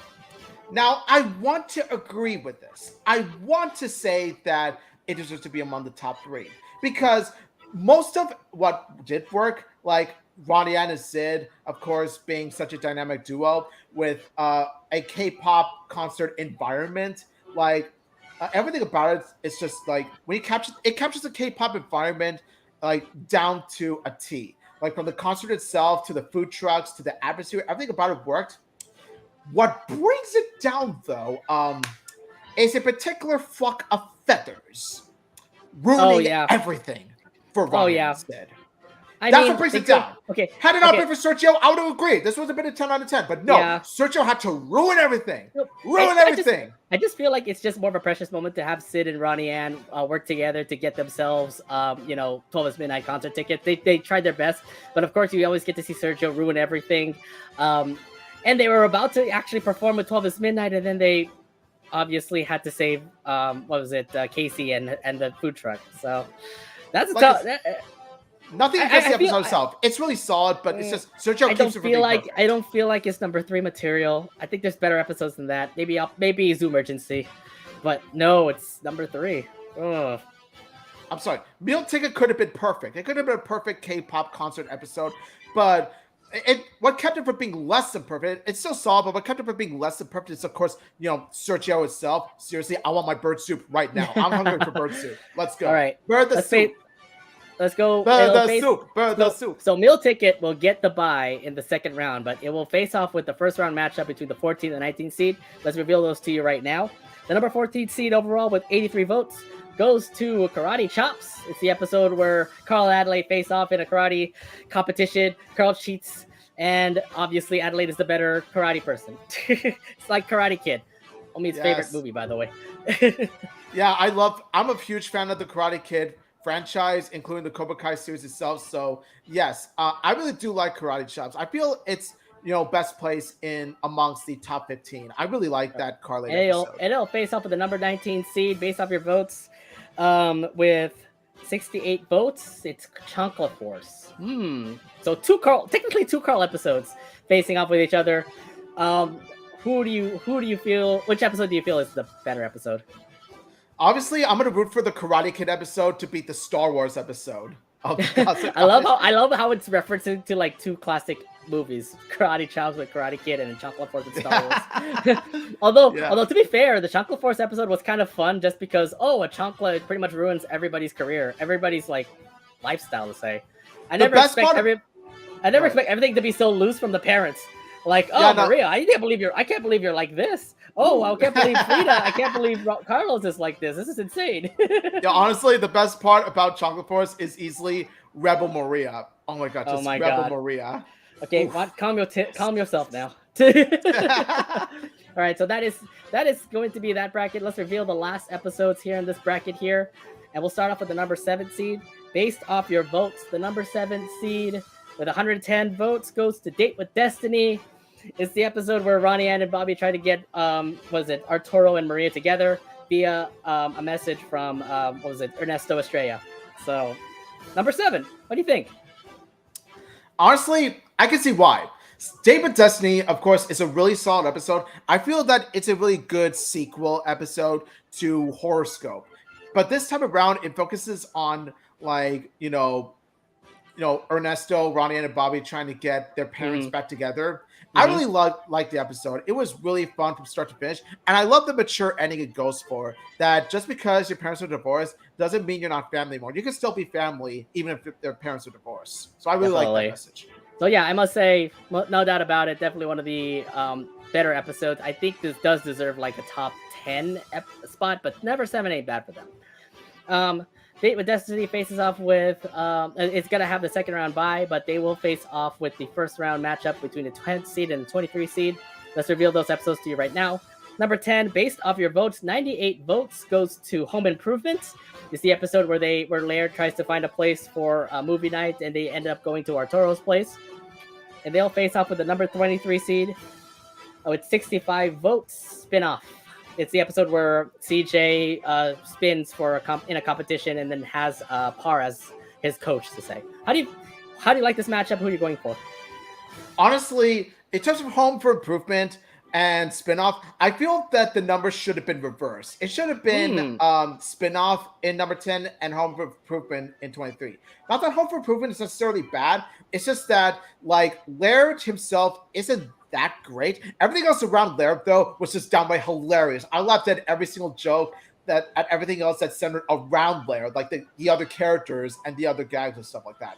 Spinoff though is such a solid CJ episode. It's really solid because it focuses on CJ and Par being his mentor, being a really good mentor at that. It's just CJ like having fun doing what he does while displaying some sort of nervousness of losing in a tournament. Yeah, you really do feel for CJ in that. So yeah, honestly, Spinoff deserves better. Hashtag justice for Spinoff. Yeah, I feel bad for Spinoff because CJ doesn't have that recognition of like best episodes to say. I gotta say this, Home Improvement definitely was a good episode. Spinoff is definitely a good CJ episode. I definitely can expect a close matchup between the two of them. But let's see how the voters go. I don't have a decision on this at the moment, but nonetheless, it does look like a good matchup. I hope Spinoff wins. Now let's go to your number 2 overall number 2 overall seed in this tournament based off your votes. I did say this was definitely some sort of theme happening because it feels like there's a Sedonican theme happening because number 2 is Prankiversary. Another Sedonican episode. Let's go. Oh my god. Yes. How do you feel? Yes. How do you feel about this? Number 2. I absolutely agree with I agree with Prankiversary being amongst the top 3 or top 2 because let me tell you, I love Prankiversary. It is a really solid Sedonican episode, and honestly, you might disagree with me on this one. I feel that Prankiversary is a stronger episode than Utter Mess. But that's wow, that's saying something. Oh, that's a big one there. Because the way they use Sid in an episode that's supposed to be featuring that's supposed to be mainly focusing on Ronnie and Lincoln doing their prank wars. And then you see Sid done in the best way possible because, in a way, this episode, Sid pranked not just us, but this episode pranked the audience because the episode is saying, oh, you thought Lincoln and Ronnie would be the main focus? Too bad. We're going to have Sid be the main focus of the episode. So just like, yes. Good on your Prankiversary for that. You really captured the Prankiversary is the number 2 overall seed. You captured the pranking spirit. I love you for that. Number one is definitely Utter Mess. Number 2, Prankiversary. Definitely the top 2, the only Sedonican episodes, and they're the top 2. I can't believe it. That's just amazing. Yes, I absolutely agree. Yeah.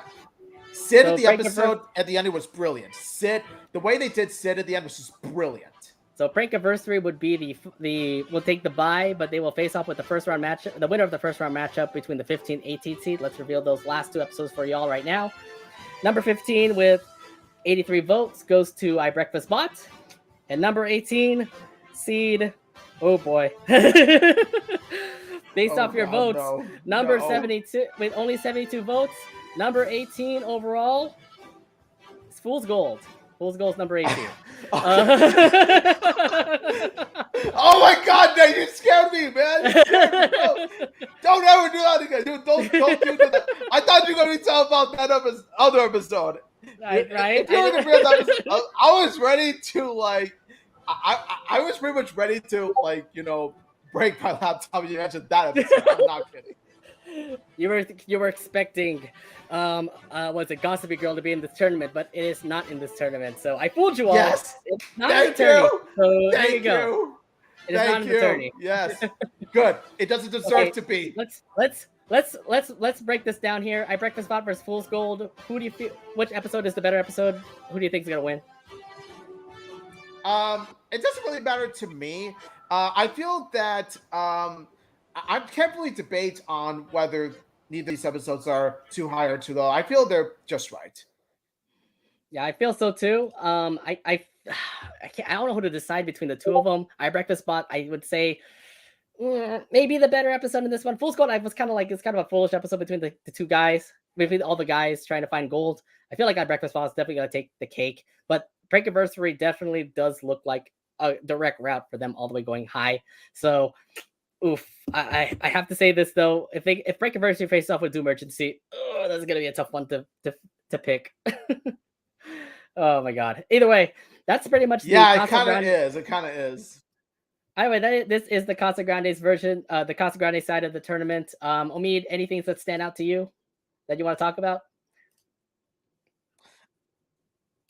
Yes. Now, of course, you got the top two tier episodes being Sidonican episodes. No surprise to anyone because let's be honest, like I said, the Sidonican energy is real. The Sidonican spirit is right there. Also, in terms of dynamic do-overs ranking, I just gotta say this: how dare you? Seriously, how dare you, Castle Crew? How dare you? Wait, what? Oh, with dynamic do-over deserve better. Look at it, number 20 Hashtag overall. justice for dynamic do-over. Number 20 overall. It's gonna have a tough road against because Omid is saying that he wants that to be the best episode of the Casagrandes, but it's a tough road for them. Dynamic do-over facing off against Teed Off. Dynamic do-over facing off against Utter Mess. I feel like Utter Mess is definitely going to be the top episode. But my dark horse right now is Emergency. I hope it'll be fine, but when it gets Operation Popstar, that's going to be tough. That's going to be tough. The Casagrandes are definitely going to be a tough one to face because to me, I feel like the Casagrandes is. When I look at the tournament overall, I feel like the Casagrandes is definitely going to win it this year. But what episode would make it win it this year? See, so it makes you decide. I know a lot of people want Camped, but I feel like Camped or Dream of Lily Dream would be beaten by one of these Casagrandes episodes. So it's gonna be a tough road ahead for this matchup. But this is your overall tournament, by the way. How it looks great? Don't you all agree? It looks great. Yeah, I mean, it's not perfect by any means. There are some parts that really pissed me off, but in terms of the ones that I do accept, like Camped, Dream Lily Dream being the top two, while also you got Prankiverse stuff like Prankiversary, Zoom Emergency, and all that being top tier also. And of course, thank Ernesto that a certain god awful episode wasn't in this bracket. Thank Ernesto. now I love this bracket now, just because it didn't have that episode there. Let me see. Overall, I'm pretty satisfied with it. There's just some parts that could have been different. Let's see, tournament wise. I'm trying to get the whole entire tournament right here. So hold on for just 1 second. There we go. Bracket. Technical difficulties. No, just kidding. Sorry, what'd you say? Technical difficulties. Not. Anyways, this is it. So this is the overall tournament. I do want to let you all know what it all looks like right now. Looks great, doesn't it? Yeah, looks great, definitely. doesn't it? Loud House it side. It looks like to be a big matchup. It looks to be a big matchup. I feel like the first round is definitely going to have some epic matchups. I must say, look at everything right there. Everything in the first round most definitely looks like something amazing. And then same with the Casagrandes side. I can't wait to see how everything all goes down. But no doubt about it, it definitely does look like an amazing tournament. We can't wait to starting tomorrow. By the way, it all starts tomorrow. We can't wait for those matchups to come up. So I do have one more thing to also bring up. By the way, we do want to put up the last four out. This is the brand new thing that we also want to talk about. These are the episodes that barely made it, by the way. That barely made it. Only a couple more votes, and they could have been in the tournament. And let's reveal those to you right now. So, Omid, what episodes did you think should have been in the tournament for the Loud House? Band Together.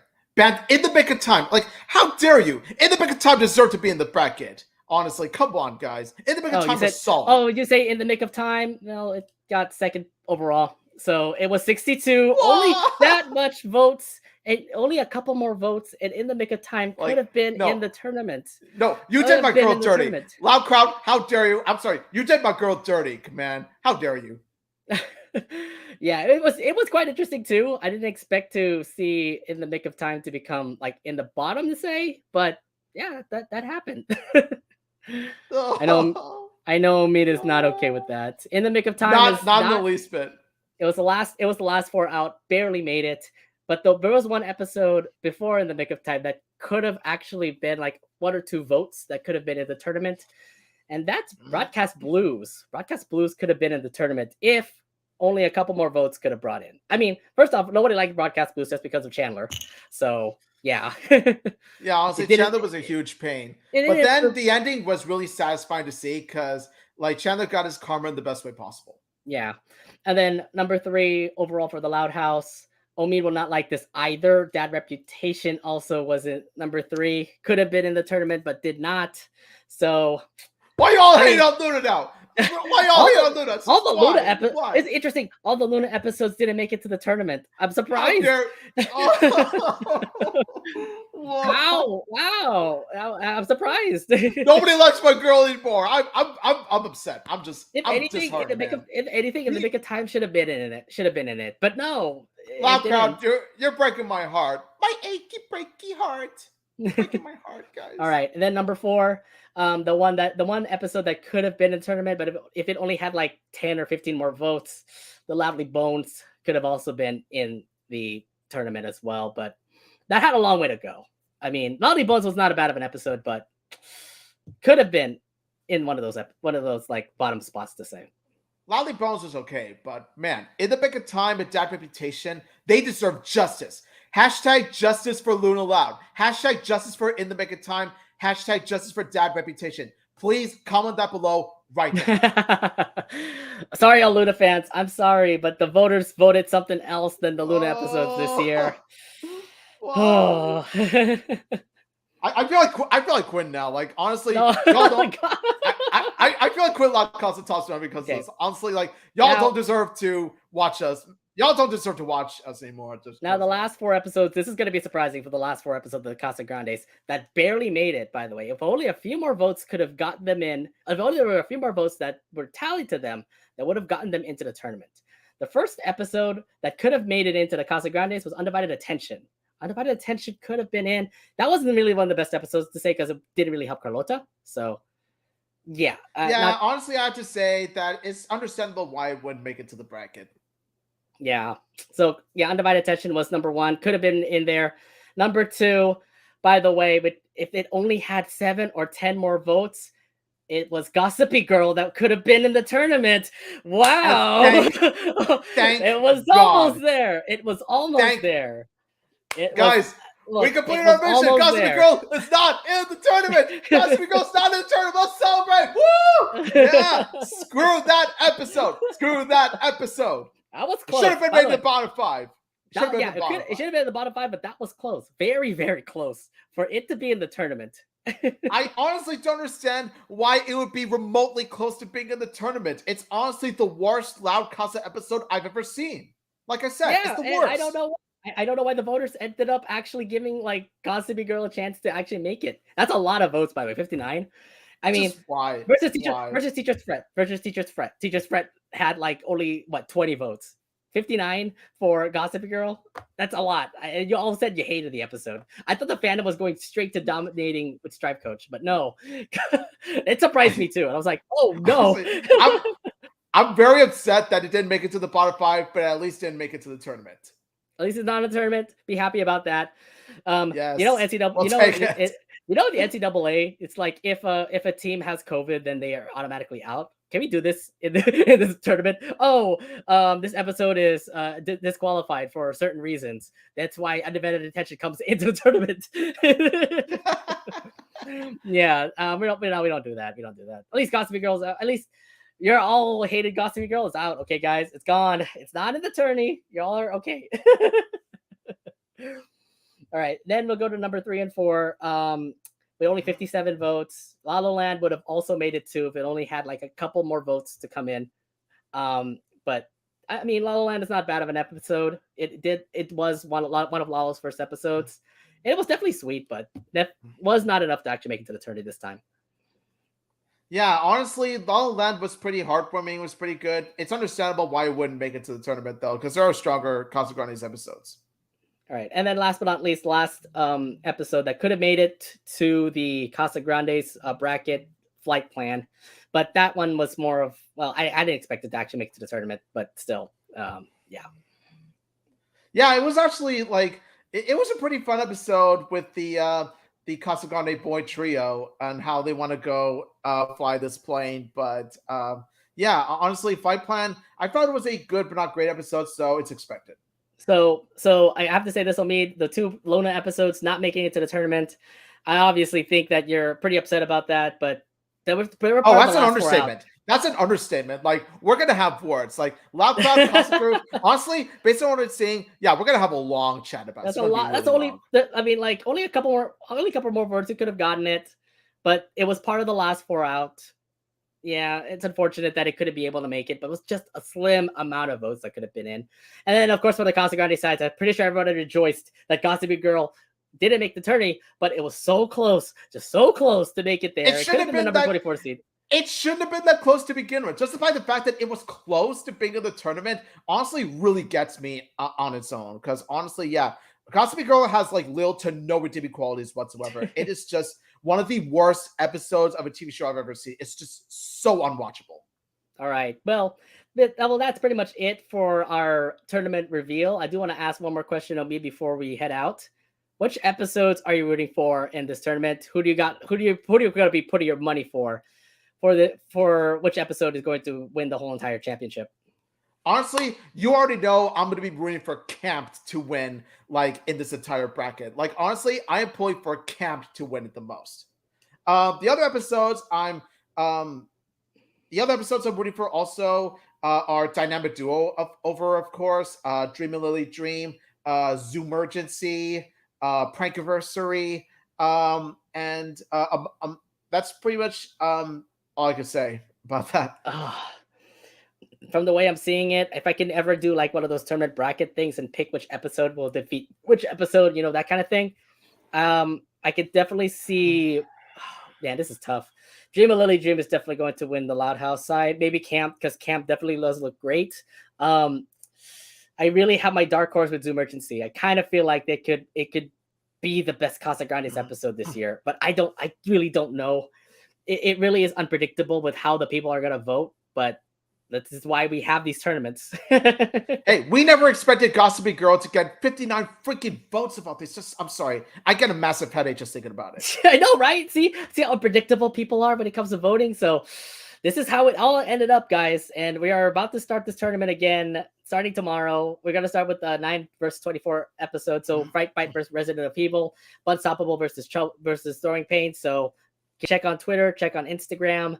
And we're going to get ready for this whole tournament to start. I know that the basketball tournament has already started, but our Loud House Casagrandes best episode tournament is about to begin.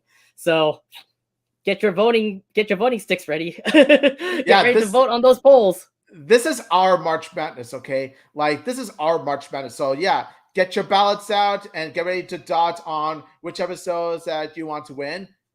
Vote for Camp. And good best of luck to all the episodes out there. I'm hoping Zoomergency wins. Oh my god, this is gonna be. Let's go Camped. Let's go Camped. Let's go. All right, but that's pretty much it for our best episode bracket reveal show. I think it was absolutely fun just to reveal everybody's episodes. I think everyone is all just hoping the fact that What was it? I think everybody was trying to hope the fact that Gossip Girl wasn't in the tourney, and thankfully it wasn't. Yes. Oh my god. You had me there. You had us all there. It's like, oh no. It's just like, no, I hope you're not saying what you think I'm saying. No. But Yeah, it was thankfully it wasn't close. the case. But it wasn't the case. It wasn't the case. It wasn't You the had us case to the that- first half. I'm not gonna lie. This is the definition of It wasn't the you had us case to the first there, half. but it was just shocking. I was like, "Oh no, not this episode." Look, when I was trying to work on the bracket itself, I was like, "Oh, please not it be.